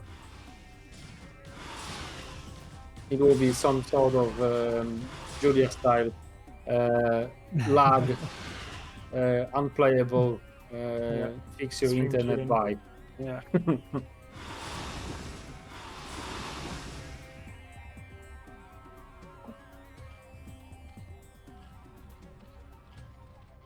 Okay, yeah, you're right. I don't know why he just not producing mutas. It's just beyond me. Anyway, Yeah, let's just enjoy his win, and I let's think see that's what it is. what Razz has to say about it. Exactly. And now we have to pull for Razz because he's gonna be avenging Zero after the trolling here. Yeah, yeah. Come on, make some mutas. How many scores can you make? Or maybe this is actually to beat the Zero's APM record. Yeah. It's I mean, if nothing else, Zero staying in the game, I guess he's enjoying the Mutaverse Scourge practice. I mean, he'll by the end of this game, he'll have probably improved his Mutaverse Scourge quite a bit. Yeah. And maybe this will be the game where one deck won, but the other one had more unit skills. Yeah, yeah. Oh, for sure, I think. Yeah. But it looks like our Muta Micro is starting to slip a bit. I wonder if Zero's hands maybe starting to cramp at this point. He's been 250 plus APM, Micro and Muta against Scourge for about 15 minutes straight now. Yeah. Quite successful as well. But he's mining, well, yeah. Oh, falling apart a bit. You got it, you got it. Yes. Alright. Here we go. Another single muta. Went down. And 20 more scores in the air. Never ending, never ending. Four gases, right? For Zazu. Yeah. For gases and I think 6 hatchers. Something like this. Well, we're expanding again. Why not? Yeah, you're right. This is just a BM behavior. Mm-hmm. We do not follow this manner. We encourage people to be more respectful for the opponent. I think the guys are having a laugh. You know, if ZZZero wouldn't be that APM consuming, they probably would be chatting about what's happening. But there was no time. Probably, yeah. All right, Yeah. GG. Zazu gonna take the 2-0 over the 2-0 over 0. Kind of made me hesitate saying that for a second. Then who you won? Yeah, And absolutely. gonna move on to the decider match against Razz. First map gonna be on Polestar, so we're gonna get to see that PVZ on Polestar. All right, yeah, that'll be pretty interesting. that's good. That's good. I think this is the map that we didn't see often enough yet, especially in this series. Just one ZVZ is, it can be any map, and it will be pretty much the same outcome. But for Protoss Zeg, yeah, it's different. It's different. So the decider for the qualification map, it's a rematch between Razz and Zazu. I'm good. Yeah. I just need to take a quick 2-minute break so I can refill my water. Yeah, sure. Go for it.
We have a decider game for the qualification of group. I don't remember what group letter that is. Group F, sorry, Group F. So out of 3 Polish players and 1 American, we've got 1 Polish Terran moving out, 1 Polish Zerg, the legend Zero being eliminated, and now we've got this decider between Razz and Zazu. And as a reminder, in the first round, Razz took down Zazu 2-0. Yeah, kind of convincingly too, honestly. Like the first game, Zazu had a pretty good start, but Razz was able to kind of turn that into a relatively easy break on the Lurker contain. And then game 2, just that gateway expand into just kind of sitting back, reading Zazu perfectly, and yeah, taking a pretty clean second game. Yeah. Well, Razz definitely the favorite. Regular pro league player. Zazu new in this tournament, but very experienced player. We just seen how he took down Zero very confidently. Obviously having a lot of luck with build orders and scouting pattern, but after that he showed us so solid ZVZ and well control of the game. So I think he's got huge potential to show something very decent against Razz, but I still think Razz is the guy that can lose this game and not need to do something extra or try extra strategies. He just solid openings, regular games, and that should be in Razz's hands. Yeah, I agree with everything you've said 100%. I think we are ready to go into our game here, so we're going to hop in here in just a minute. Our first match here on Polestar. Yeah, this was Tika map. So we've seen this before. 4 locations, and Razz starting in the left top corner of the map. Yeah, and in the top right we have Zazu, who is once again almost suspiciously scouting the correct direction. Yeah, another lucky pattern, but we know this is the regular pattern. If you're starting Heroes of Dark, you know where the nature of your Protoss opponent is. Yeah, it's kind of here and there, but I think the way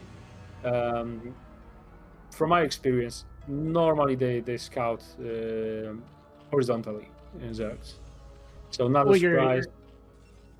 sorry, you're typically scouting into the natural so you can see if it's a forge or a gateway, but he's actually not scouting towards the natural, he's scouting Oh, the other sorry. direction. Sorry. For a moment, I thought that this is Radion for some reason. Yeah, just it's all ignore good. me. Just ignore me. So Zazu is doing something awkward, and it works for him. So another, I think, cannon rush try, but it won't work because of the spawning pool build order before hatchery. So a bit behind Razz opening, purely because the two probes are not mining and trying to find the Zerg. But no biggie. Probes can recover from that very quickly. Yeah, and he's going to be able to kind of spot the pull timing so he knows it's over pull, and he might... okay, we didn't go. I was wondering if we would try to block the hatchery, but he's not even going to try. He's just going to let him have it. So not going to annoy him there, at least. Yep. So will that be so that'll be Nexus before Cannon. I like it. This is the way how you recover, especially that you confirm that there's no Zerglings in production because you can see the larvas are free.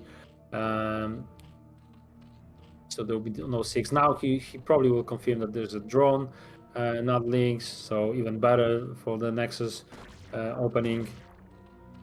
But obviously having gateway allows you, so gateway before Cannon, that's even better. Yeah, that's extra greedy. I was about to say, I was wondering why, because Razz was doing something a little bit different. Usually when you see overpull, you do 13 Nexus, 13 Cannon, but he did 12 Nexus. It's because of the scouting probe that confirms that there's no Zerglings in production. It's just, if you can control it and see exactly how many drones, links, how quick the gas is, it's something that Bonnie shows very often. If you can keep the probe alive, you already win. That was super. That was amazing. That the drone was starting the extractor, wasn't it? Yeah. Nice.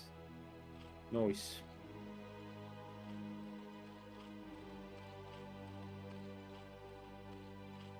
It will. This is interesting. You see, the cast was cancelled, but it wasn't rebuilt. So, what would Razz think now? Okay, there's the natural gas. Yeah, never mind. Yeah, I was gonna say it would be pretty normal for him to just take the natural gas. That's why you go in and cancel it, right? Because it's just annoying for the Zerg, delays it a little bit, which is great if they wanted to go for like layer play or anything like that. Then that's gonna be delayed even longer. So it gives your Corsair timing a little bit. Those few extra seconds potentially to get there ahead of time. Yeah, but it's pretty solid from both players now. Because if you see gateway that late, 2 Zerglings is all you need, right? Probably now we need some more forces to defend the upcoming units. Yeah, so he saw the third hatchery and then scouts the third base as well. So this is a really fast 4 hatch from Zazu. Well, 22 drones already. That's impressive. Let's see if he can get away with it. Yeah, well, he's only made 2 links so far, which is going to allow the Zealot to potentially get some value. We'll see what he can get done. 4 hits already on these 2 links, which is great after barely being touched at all. So these links are almost useless now. I've seen 2 more being hatched. They're coming. And there's 2 more. So 6 in total. That's, I think, a misclick from Razz trying to kill the hatchery. It's very optimistic from a Zealot to try to kill hatchery. But the second Zealot, that has to be annoying for Zazu. If he didn't back up this drone, another one will go down. That's 2 drones.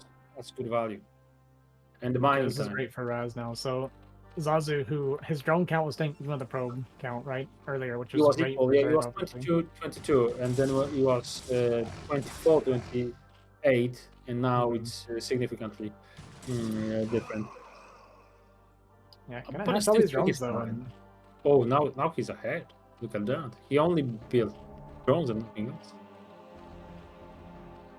yeah, I like this so far from Zazu actually. Does lose that Overlord so you can get supply blocked. But the Corsair are gonna get across here, and because of this, like there's no real danger of Hydra right now. I'm pressuring him. So he's going to be able to get like a proper scout and everything and be able to react accordingly. He's going to see the layer timing is pretty quick, so not going to need to make very many cannons this time. Yeah, that's exactly what. Well, is it Zazu that is in favor? Because Razz knows what's coming. Maybe not. Maybe not. No, I'm wrong because Spire might be any second. The Hydra push might be any second. The drone count is 30 against 36, which is still fine for Zazu. So, how many cannons do you need? Well, Against 5-hatch, if it's going to be 5-hatch Hydra, he's going to need several still. So, and it does seem like he recognized that, right? It's 5-hatch so far, but you see the fast layer, so it shouldn't be.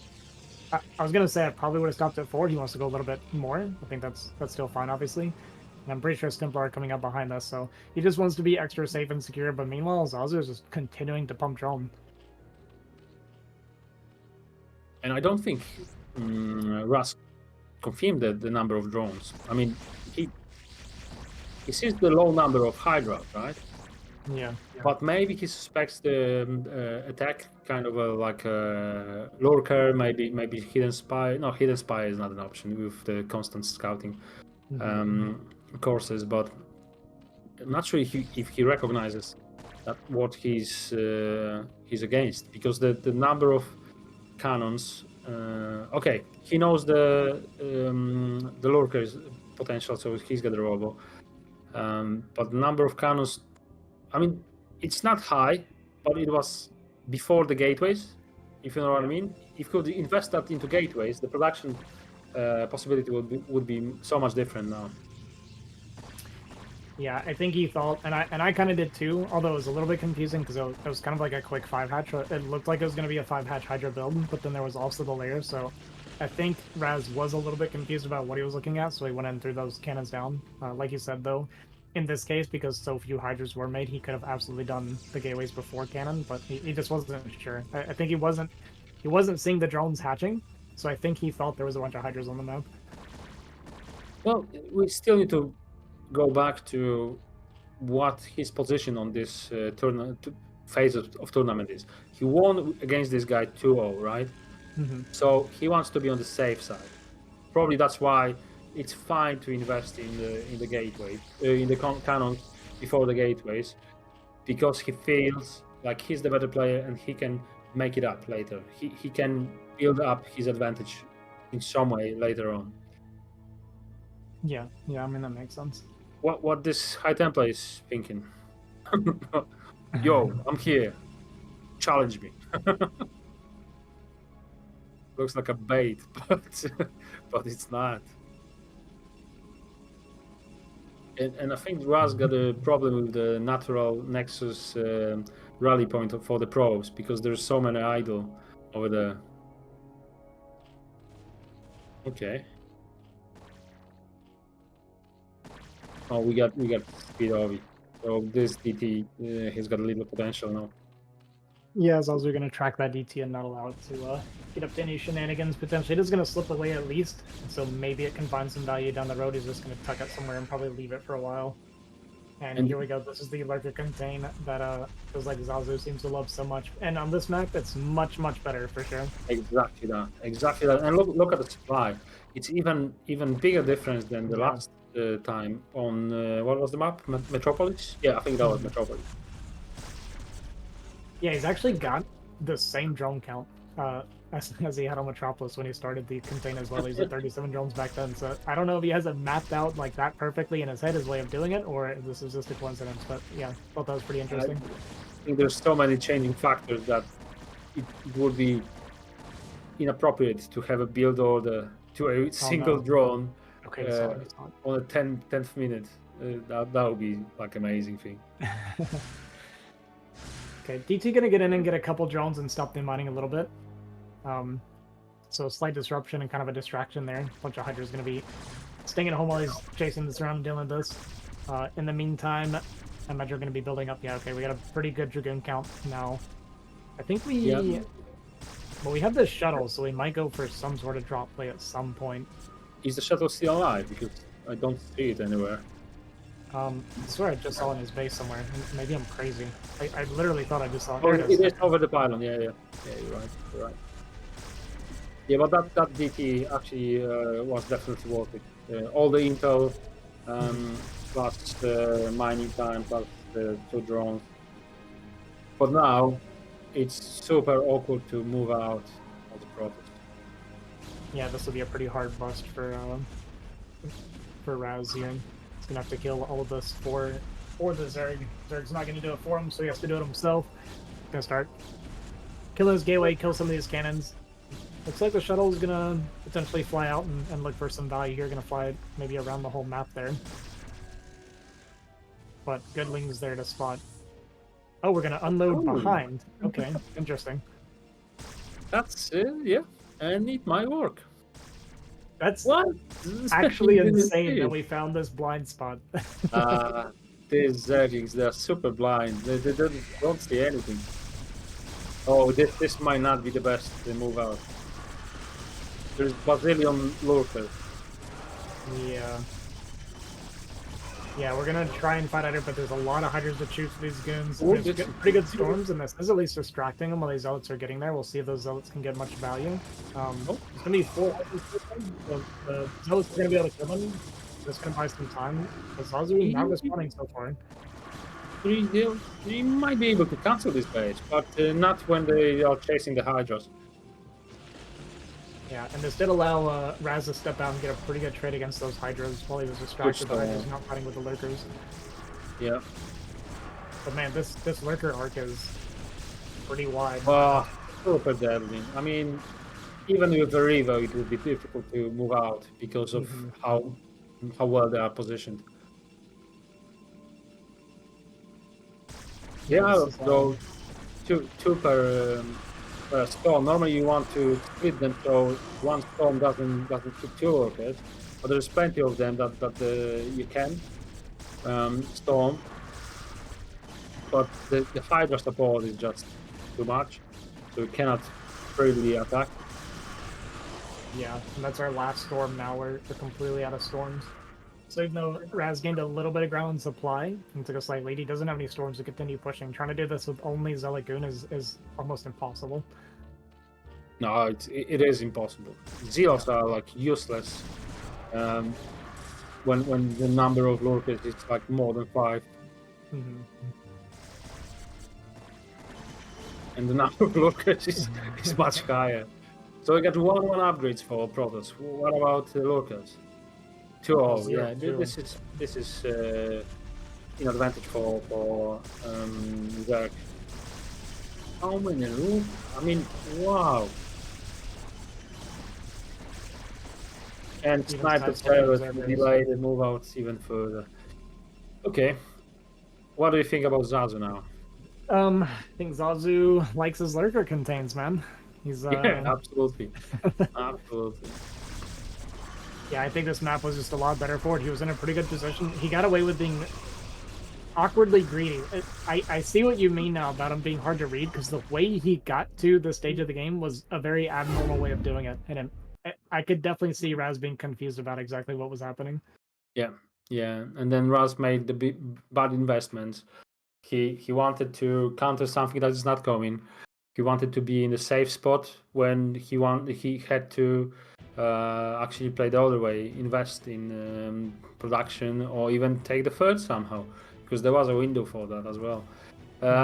Well, let's see how Razz come back from it, because he looked much better in the previous best of 3, although the containment was the same. The map was different, which helped. But then the second game was absolutely in favor of Razz and in control of Razz all the way. So yeah, I wonder if I kind of fully expect Razz to go back to gate expanding after that last game. I agree, because he failed cannon rush twice, which put him in the, on the back foot twice as well on both them games. One game he recovered, this one he didn't. So it seems like a small thing, and also he followed up with the right building, so Nexus before Forge and all that. But also it doesn't help because your tech will be delayed, your pressure isn't there, and he looked much better with the pressure, with the Zealots, and forced a lot of Zerglings like a super all-in from Zazu, because Zerg was like falling into trap of being so behind that there's no way back, and so he decided all in. But yeah, go on. That's past. Let's see what's the plan for this game on, I believe, Radion. Yeah, looks like Radeon. Okay, Michael Razzoli needs to do something. Patrick Niemeyer.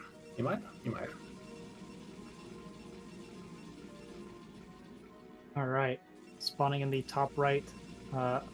Failing to bust the lurker contained this time, we have Razz.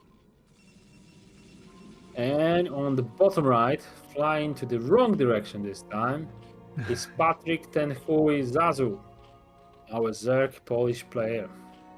All right, confirmed Zazu not cheating. We finally scouted the wrong direction. No, this is what you do when you are caught cheating once. Then you need to do something silly. Yeah, I have no idea where you are, so I'm flying there. Yeah. I thought about making this joke, but I didn't want to like actually plant the seed that he was cheating. But yeah. I think we are long past this era when you've got map hacks and all them things. I think there's so many softwares and history behind that in StarCraft. I cannot imagine somebody's using map hack nowadays. Although Julia would probably think differently. So absolutely unusual from Zazu. And I'm not sure who's ahead. Because if this gateway will be taken down with this speed links, then it's game over. But it's all down to micro, right? Yeah, there's a very specific way of reacting to 9-pull speed whenever you do gateway expand. We'll see if Razz. I'm sure Razz knows what it is, so it's going to come down to micro a lot. Well, first he needs to know that this is 9 pull, and this will be his last spot of scouting, right? Oh no, sorry, he recognizes the drone direction, so yeah, that helped. So this scouting drone actually helped Razz more than helped Zazu. Yes. Yep. Well, I wonder if there is actually, with Razz scouting top left, he could have potentially gone this direction either way. But look at this: if Zazu wouldn't scout with the drone, and Prop wouldn't go diagonal to see the Zerg, and he wouldn't spot the Zerglings. I think Zergs needs to think about scouting with the drone. It doesn't help them. It just did the opposite way. Yeah, I mean, there's some reasons you would still want to do it, right? If it's like Forge Expand, for instance, you kind of want to know. If you go the wrong direction, right, with your links first because you didn't scout and it's a Forge opener, then you could actually miss a chance to kill them, or maybe even get inside. Yeah, well, I get that, but it's like 50-50, yeah? In my opinion, that if you scout them, then you can confirm it, but then they can confirm that this is the build order. So go on. How many can go through? Wow, this is terrible 7 for Razz. Oh wow! Is it worth to put cannon there? Yeah, I think you have to at this point. I mean, you got 3 Zealots. They should be able to fight them links because they're all damaged. For sure. Oh, that's good. There's the cannon. Yeah, you want to do Yeah. the cannon anyway because yes, your zealots can fight him, but the lings of course never have to fight your zealots. So you just want to do this so that you don't have to worry about it as much. And also, Yeah. you don't know if they're continuing to make lings. You want to be able to get your zealots back in the wall as soon as possible. Yeah, absolutely. Yeah. Well, the concerning thing from Zazu's end is he's still making links. Yeah, It's an all-in. It's a second game over and over, but way better because the walling wasn't tight. Uh, the the run Good by kill. was like amazing. I don't know even how 7 threes went in. This is huge. Yeah. Trapping them all. But yeah, this is great micro from Razzavar, kind of trapping these lings here in the corner, and this is going to allow him to potentially replug the wall. I'm actually surprised we're sending every probe back. I thought we'd leave a few at the natural. There's no potential for Zazu anymore. The cannon is up, and there's nothing to kill on the natural. Well, there are those 3 probes. I don't think the transfer was necessary there. But it's still magnificent position for Razz. Zazu's still making lings. Razz wants to be able to make this cannon, but he can't do it with these lings here. He's trying to. Zazu doing a good job of being really annoying with these lings. I don't think it matters. I think there's enough zealots to defend them links, unless you leave them alone, surrounded. Yeah, there's still a lot of danger here for Razz. Gonna jump It's on top only of this because- cannon. Is gonna be able to cancel this cannon. And actually, I think it was a kill, not even a cancel. But it's only because Razz didn't plug the holes in the walling. Mm-hmm. But the cannon in the main, I think that's the. You don't have to worry about the main, so just defend the entrance. There's so many zeros. It's game over. Okay, It's game yeah, that's game now. Yeah, that was good for Razz there. This cannon's gonna be able to get up now, and the hole's gonna be replugged, and yeah, the game's just over now. Man, that got a little scary. I actually was afraid when that cannon died, and those lings all got inside. I actually was really worried that Razz was actually about to die here. But managed to stabilize, and yeah, Zazu's gonna go back to droning from here, but this is gonna be extremely difficult for him to play from No, here. it's the type of tournament game that. Okay, I messed up. I've got no chances coming back, but yeah, well, hope dies the last, so I'll just try. You see another cannon.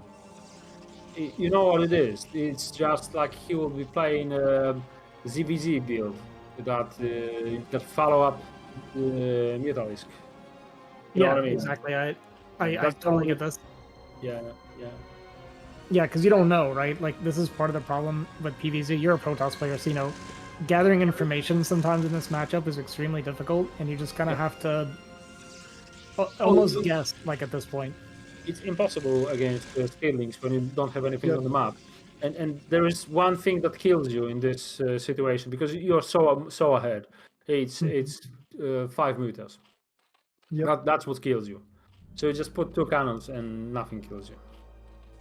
Yeah, so he is making these cannons for potential muta. It is going to be Hydra. So we're going to probably see a quick follow-up Hydra attempt from Zazu. I mean, with okay, yeah. But I don't see. He's so. It all looks good. It's just 2 minutes later than it should be. Yeah. Because of all this Zergling's pressure. So the first Zealot's move out will be so deadly. Not to mention he's the picking up. quarter on the map where you don't even have a Hydra yet.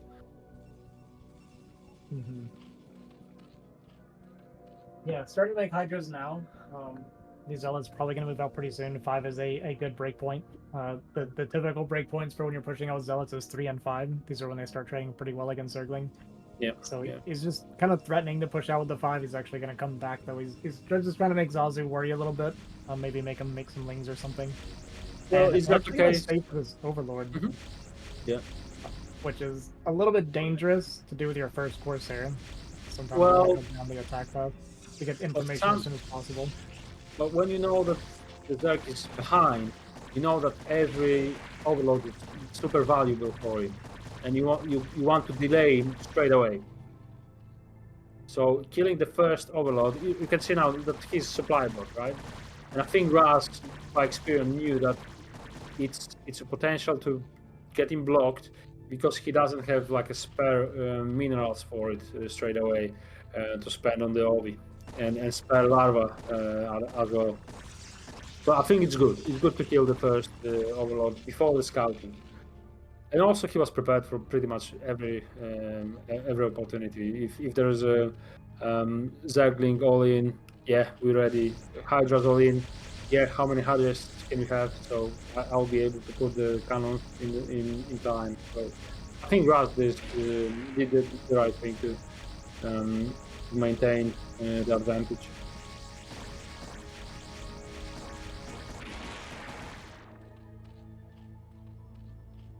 Yeah, supply block again.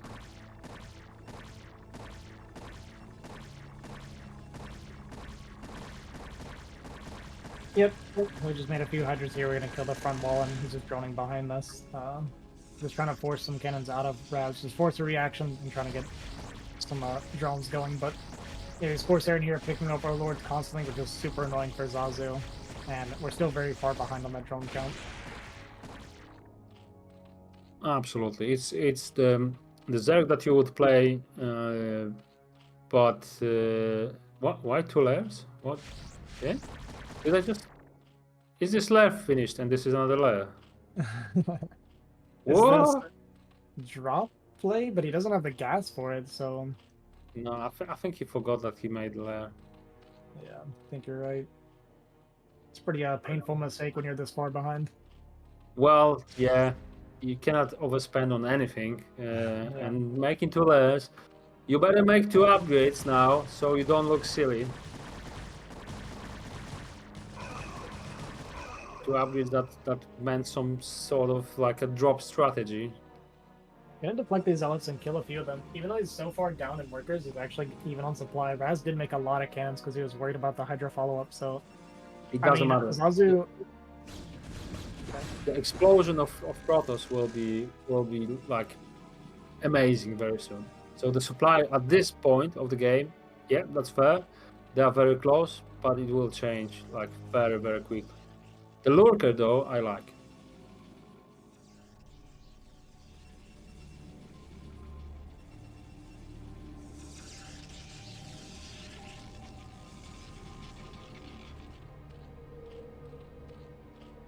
And Robo is quite late. So it looks like there will be another contain. Even from so much behind as Zazu with all these Zerglings being spent, but I still think that Razz will build amazing army very soon. So he just built all his gateway that he wanted, that he can support with the number of procs he's got. And once this explosion of gateways are online, like all of them, then it will be unstoppable. It will be one-way highway.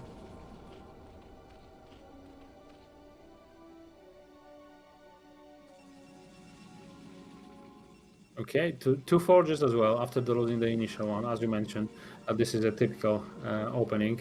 There might be a exact 1-1 opening for Razz with the observer and everything, and the contain looks way weaker than the previous game.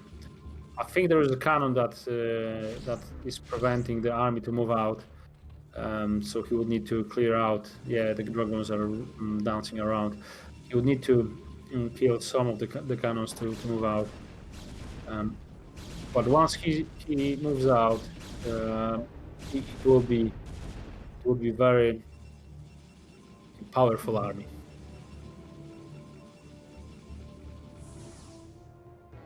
I think I've heard a drop. There might be a shuttle, yeah. Just a single dart like we've seen before, but this time there is a lot of scouting Zerglings around. So this will not be successful. We've seen that before, that a single dark can be a game changer.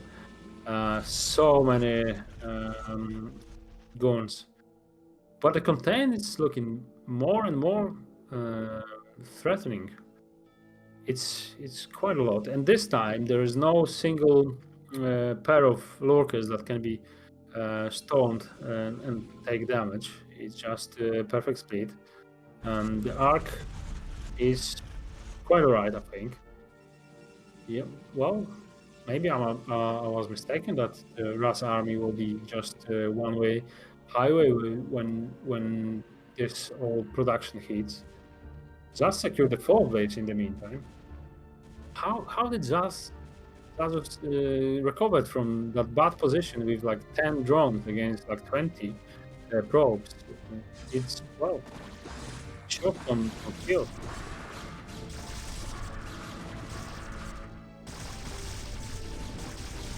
That's not a mistake from Razz. There was 2 or 3 stones that identified. He only was able to put one, but there's more coming.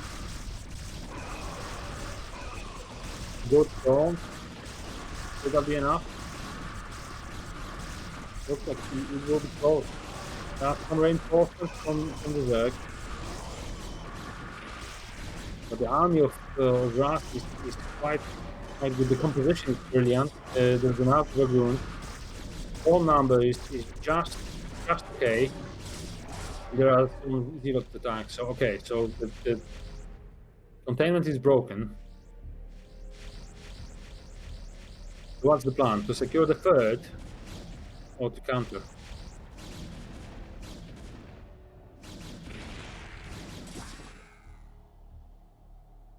It looks like it will be potentially with the 3rd and 4th at the same time, because he's trying to secure the 12 o'clock as well. Let's see.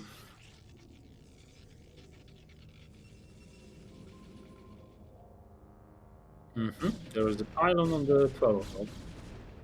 And there's a pylon on the 3rd, let's say natural 3rd for Protoss toward the Zerg. Okay, so now I think Razz is stabilizing. If he wins this fight, it will be super solid for him. The storms are brilliant. Everything will die. All the lurkers are one hit, yeah. 56 supply left for Zazu. That's it. No GG again from Tenhui, but it's Tenhui, so what would you expect? But brilliant recovery from Zazu, from Razz, even though he looked very superior on the beginning after the Zerglings.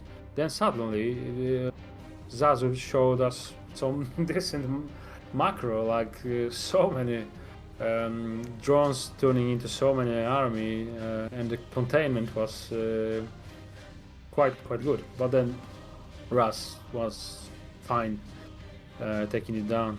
So I think Azi disconnected somehow. Not sure if we're going to wait for him.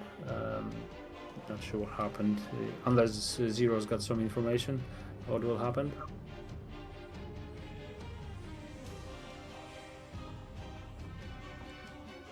Okay, so we'll just continue, and if Azi will rejoin us, then they will be very welcome. Yeah, so I guess we are having in front of us the decider of tonight. Surprisingly, Zazu made it to the last game of the night to decide who's going to advance to the next round of BSL Pro. So the rookie of the tournament, Zazu, is going to face the well-known Michael Razzoli. Great caster, great player, in the final game. ZVP, if I'm not mistaken, the map is Metropolis again. The one map that they already faced. So let's go. Let's see. So this time, Zazu, top right corner, flying the wrong direction for the second time in the row, and we've got Razz, Protoss in red colors on the bottom right. Let's see if there is any aggressive style again from Zazu. So far, it doesn't pay off for him. The time that he were like zergling all in, he was losing badly. Well, the last game he was okay, but he started very badly. But the games that he was trying his contain play style, he was quite fine. Even though he lost the second game of the first best of 3, he was way ahead. And the first game of this best of 3, he capitalized on that very solidly, and he took the game.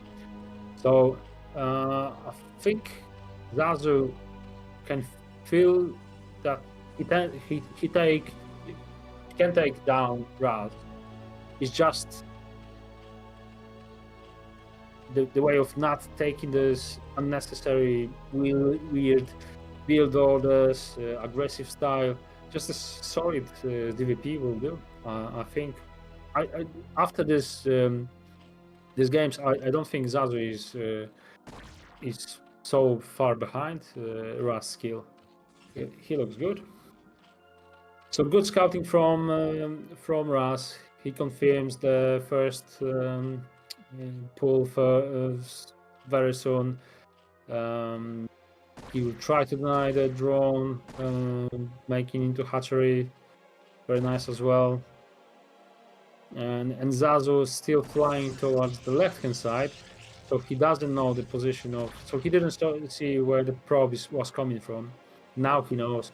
Now he changes the OV position. Whoa, okay. So hatchery not in the optimal position for the bait. Oh, and he lost the scouting drone. That's something that you don't do. You just don't lose your scouting drone. It's just to confirm the location of your opponent and turn away. There's nothing you can for you to do there. You just come back. So not only you don't have the third base because you started hatchery at your natural in the not optimal position, so you need to take another hatchery to get your expansion, but you also one drone behind. It might trigger the same zergling all-in as we've seen before.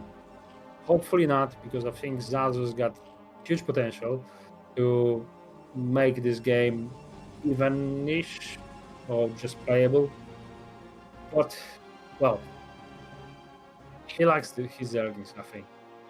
So we'll see. So far, he's not building zerglings. Okay, I've seen a group going north.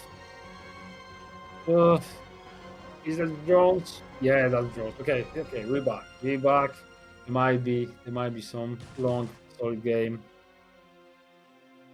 So it's not all in, and I like it. I like the block as well because now Razz doesn't know. He's seen what Zazu is capable of, so he might think about another all-in. He sees a lot of zerglings around, but he's seen a drone on the natural hatching as well. So it's he might be confused or undecided. What is was it cyber? Yeah, it's cyber. Yeah, and Forge at home. So I think it will be delayed third base from Zazu, like we've seen in game 1, best of 3. 1. Oh, there was a gap. Okay, that is huge. No layer, Hydra then. That's all Razz needs to know. Brilliant. I didn't know that there is a gap, but Razz probably just thought, yeah, I'll test it. If it's solid, great. But if it's not, I'll go. Okay. So pretty much in every way, Razz is ahead. And this 5 before the sunken is done.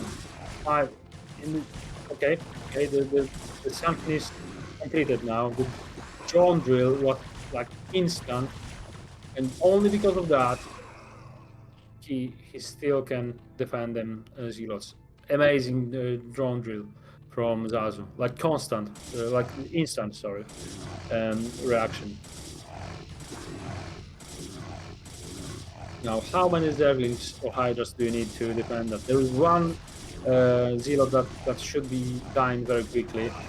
Where is some probes dying? That was weird. Okay, targeting Hydra then was a mistake. Instead, he would be able to get some mining time of the Zerg, or even take down some drones. But now he achieved nothing with the last of them.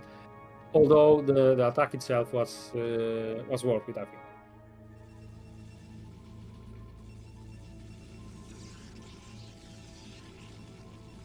Right, so 4 cannons, and once the Hydra ranges, I think the Cyber and the Gateway will die. But it's better to get the Cyber sacrificed than your upgrades, so it's always better to lose Cyber if you get your tech buildings completed rather than Forge when you want your units to make better with the upgrades. But there's no range for Hydras. That tells me that there might be a Lurker upgrade very soon before the range. Yeah, and then we've got the third base, the delayed third base, because as it is now, the Protoss is way ahead, because 2 bases against 2 bases, you don't want to keep this going for like 5 minutes. Well, 5 minutes is exaggeration. For like 2 minutes, it's way enough. You need your third income as the Zerg to keep up with the Protoss play. Right, so do we have a potential to take down the gate and the Cyber core? Not really. There's so many Zealots moving out. It will be a difficult time for Zazu. There is a Sunk and there is a Sim City. It all looks fine. Lurkers on the way. It's the third base that is under the threat now. And I think obviously Razz will check the 12 o'clock, will find that there's nothing, and then he'll probably move to the left hand side of the map. Yeah, not even the full group. Okay, he did not move there, which is surprising. Well, I think he needs to confirm that there is in the third base anywhere on the map. That's very important for the threat. That's tricky. Wow, a Ninja Nexus for Protoss at this stage of the game.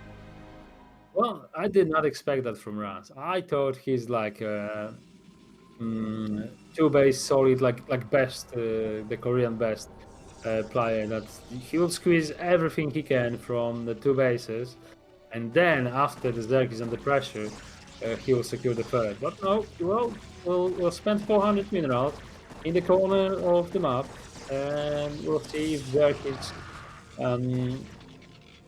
aware enough to get it denied. This DT, yeah, every DT on the new base, yeah, is a very big trap.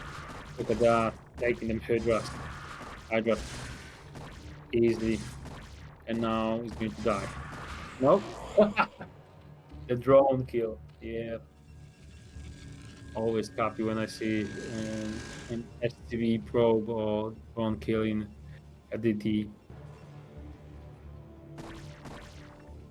Oh, that's another bite. We've seen that before. Razz is biting with High Templar. But that's super decent group of Zealots, and I think this is a good call, because later on they will be quite useless against good contained of Lurkers, but now they can actually do decent damage, because this base is not secured yet, the Lurkers are not there, and the Hydras are very weak against so many Zealots. So I think this base might be dead. But superb micro by Zazu. Oh no, he's got a lot of hydras here. A lot of hydras, and the drone drill. Perfect defense from Zazu. I'm not even sure if he lost any drones on this attack. I like the position of Zazu at this moment. The contain is there. The Dark Archon is there. But Zazu is not a Muta player. He doesn't play Muta at all in this series. So I'm not sure why you need Dark Archon.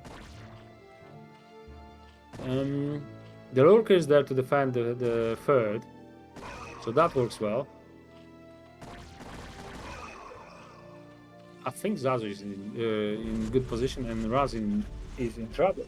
I mean, it's again the same contain that we've seen on the previously on Metropolis, which was broken and then the game pretty much ended.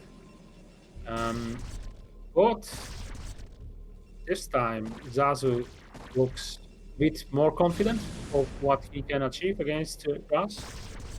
So yeah, the outcome might be very different. But the third nexus of Razz, well, it's impressive, I must say. There's no defense at all. There's the gateway, right? But there's not a single cannon, because why would you invest a cannon when one cannon won't stop anything? Okay, invisible man. 2, 3. Worth it, kinda. I guess it's fine, given the number of drones that Tenhui has, so 30. I think it was fine, but not long term. It's you need to have a plan of how you're going out this contain. Do you elevate everything somewhere on the map? But now the Zerg just controls every corner, so you and those 4 zealots I like a lot. They will scout a lot. They look like a drop one, but they were from the base in the left bottom corner. So yeah, that's nothing suspicious there. It's just a drop zealot. Yeah, and now the number of dragoon. I don't like this. This is unnecessary damage that Razz is taking. And the stones from the high ground. This is what I like. And there's another, there's another potential even higher. I think you can clear like majority of it, even with the observer and dragons on the high ground. He can fight with them Lucas efficiently. So the right hand side of the contain can be broken without even moving out. Oh, that was another 3 drones. So again, fairly even exchange, but the number of drones has not been changed since the last DP attack. So it means that it's been reduced. And this is what I was talking about. This can be broken from the high ground, which is super inefficient for that. And now we have in the third being taken down. So the ninja base took some, mined some mineral, but it will not be enough, I guess, to be worth it. Maybe it was, hard to say. Anyway, now the backup plan from Razz is just gone. So now you just need to move out somehow from this. Oh wow, so many lurkers, But there are so many one-shot lurkers because of bombs, because he stacks them up too dense. I mean, you just spread them more, and then they are more efficient. Then for example, yeah, the Zero shows exactly what you don't do. You can even put 4 of them. Get 4 of them under one storm. This is how you don't trade. You contain. Go on. Zazu's got the contain, and it's super storm, and the maelstrom as well. And that was a maelstrom, but missed all the units somehow. One on the left hand side. Anyway, a lot of lurkers, and there is no storms left. When there is no storms left, you just don't go. You just wait. If there are still hydras and lurkers behind. It looks like Razz is desperate to move out, but this is not the time yet. This is, well, he is mined out from in his main very soon, like in a matter of seconds. But I'm not sure if that was well organized move out. Let's see, it's still on. It's still on. It is a bit chaotic, and those stacked lurkers, they should be that long back from storm, but they are not. They're still alive, and so much damage of them. Razz only on 65 supply, 26 drones, but he's keeping this contain. Sorry, Zazu, and Razz is almost mined out. Finally, the storm on them too. Deadly lurkers. And now this is the move out. This is the moment that Protoss have to take Drake down like entirely, because there is no follow-up. There is no minerals behind it. There is no army. There's only bank 2,000 minerals, and after that, we don't have any future.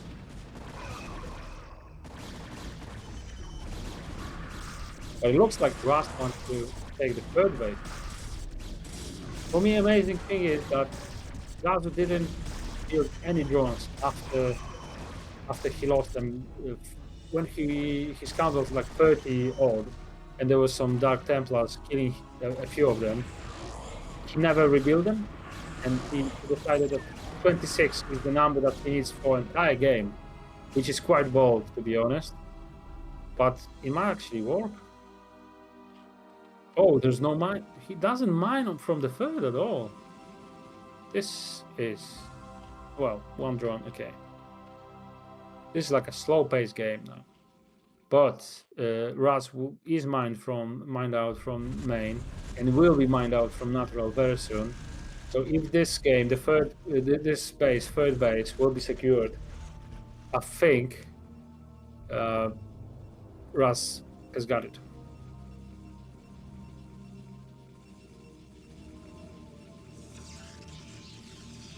And he's got enough minerals to put some cannons in place. And Zazu with his 26 drones, I don't think he will be able to break this base. And his contain is now pointless, because they are on equal base numbers. I mean, I know Zazu is mining from the three of them because of the lesser number of drones.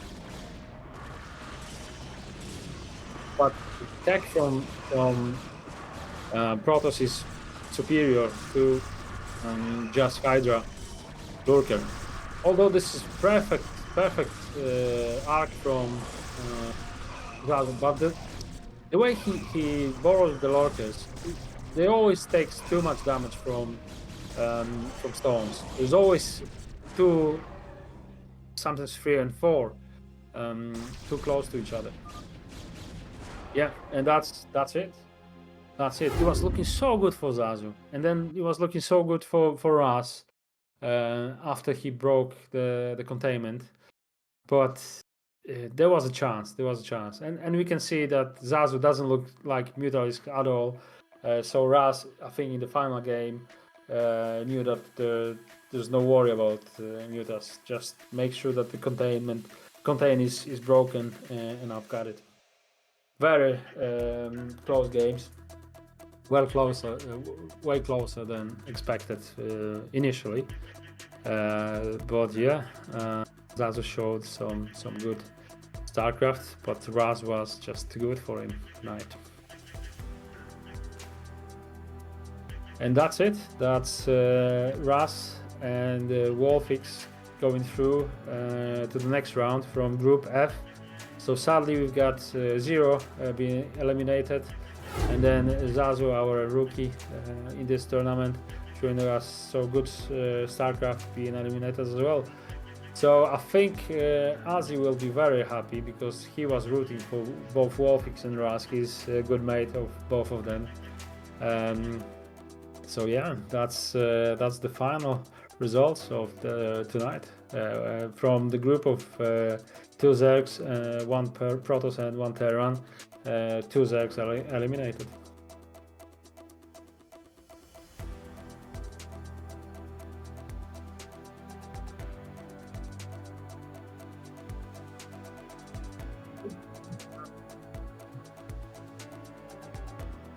Of course, let's quiet online.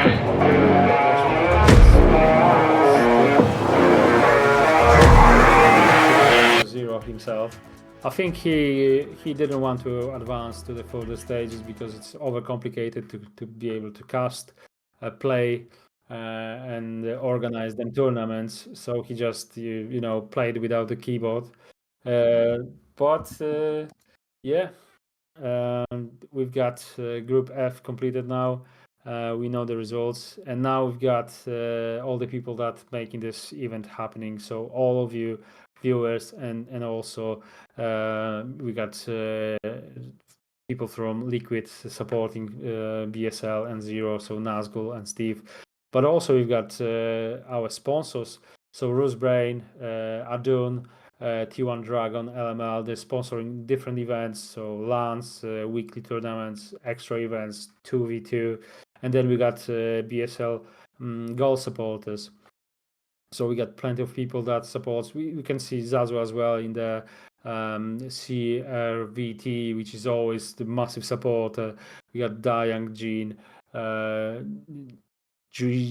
I don't want to demolish nicknames. Some of them are tricky to pronounce. LML is always a part of BSL, huge admin and great player and big supporter. And then we got Kaosu, our Polish friend. There's so many people that supports this event. That's awesome, guys. Thank you all. And then we got Patreons that contribute monthly. If you want to have a rank like General, Colonel, Major, try supporting this Bombastic StarLeague. So we got Andrew with 200 a month, Wolf of Wall Street. Then you got Bombastic General, my Fleeting Dream. We got Striker, which is amazing player as a colonel. We've got Major Plus, 2 Apocalypse. Then we got a lot of majors. Skimming Gypsy, a great guy from USA and Switzerland. Chaosu, Madinho, Steven Robertson, KJ, MLM, Nicolas Schuller, amazing guys. So yeah, thank you all. There's a lot of more people that support this event, and thanks to you, this is possible, and because of that, we had a chance to see these games, to cast these games, to play these games. Yeah, so I feel privileged to be here and be able to talk about it and enjoy the games with you.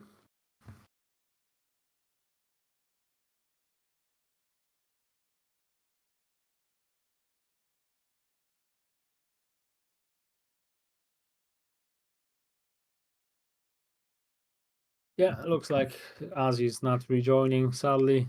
It was a great pleasure to cast with him. Great guy, huge knowledge about StarCraft. I'm very thankful for you, Zero, to having me tonight. And I'll be looking towards the next groups and next events. I think tomorrow the next group, Zero.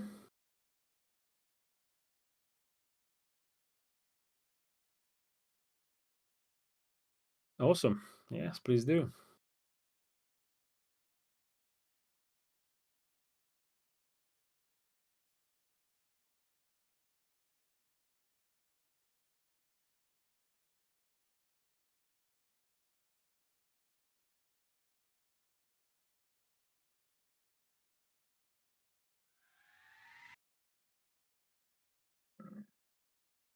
All right.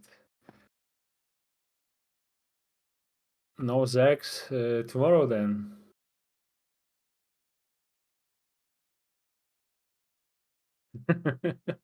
Yeah, Bacardi. Double-handed Bacardi. The potato sheets as well. He should. Awesome. Yeah, Madinho, Dexter, Gypsy, Dark. Very interesting. Especially Gypsy coming back. Yeah, great. Fantastic. Dark and Dexter. Yep. So okay, thank you guys for watching. Hopefully I'll see you tomorrow. I'll be watching tomorrow as well. Sunday and Saturday night when BSL is up. It's just reserved for StarCraft for me. I hope you've got similar thoughts about it as well.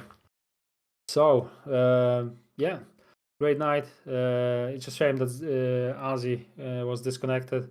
I think there was a pizza guy waiting outside on the rain for him. I think he cut his internet cables as a revenge of keeping him waiting with the pizza outside. So yeah, that's what you don't do.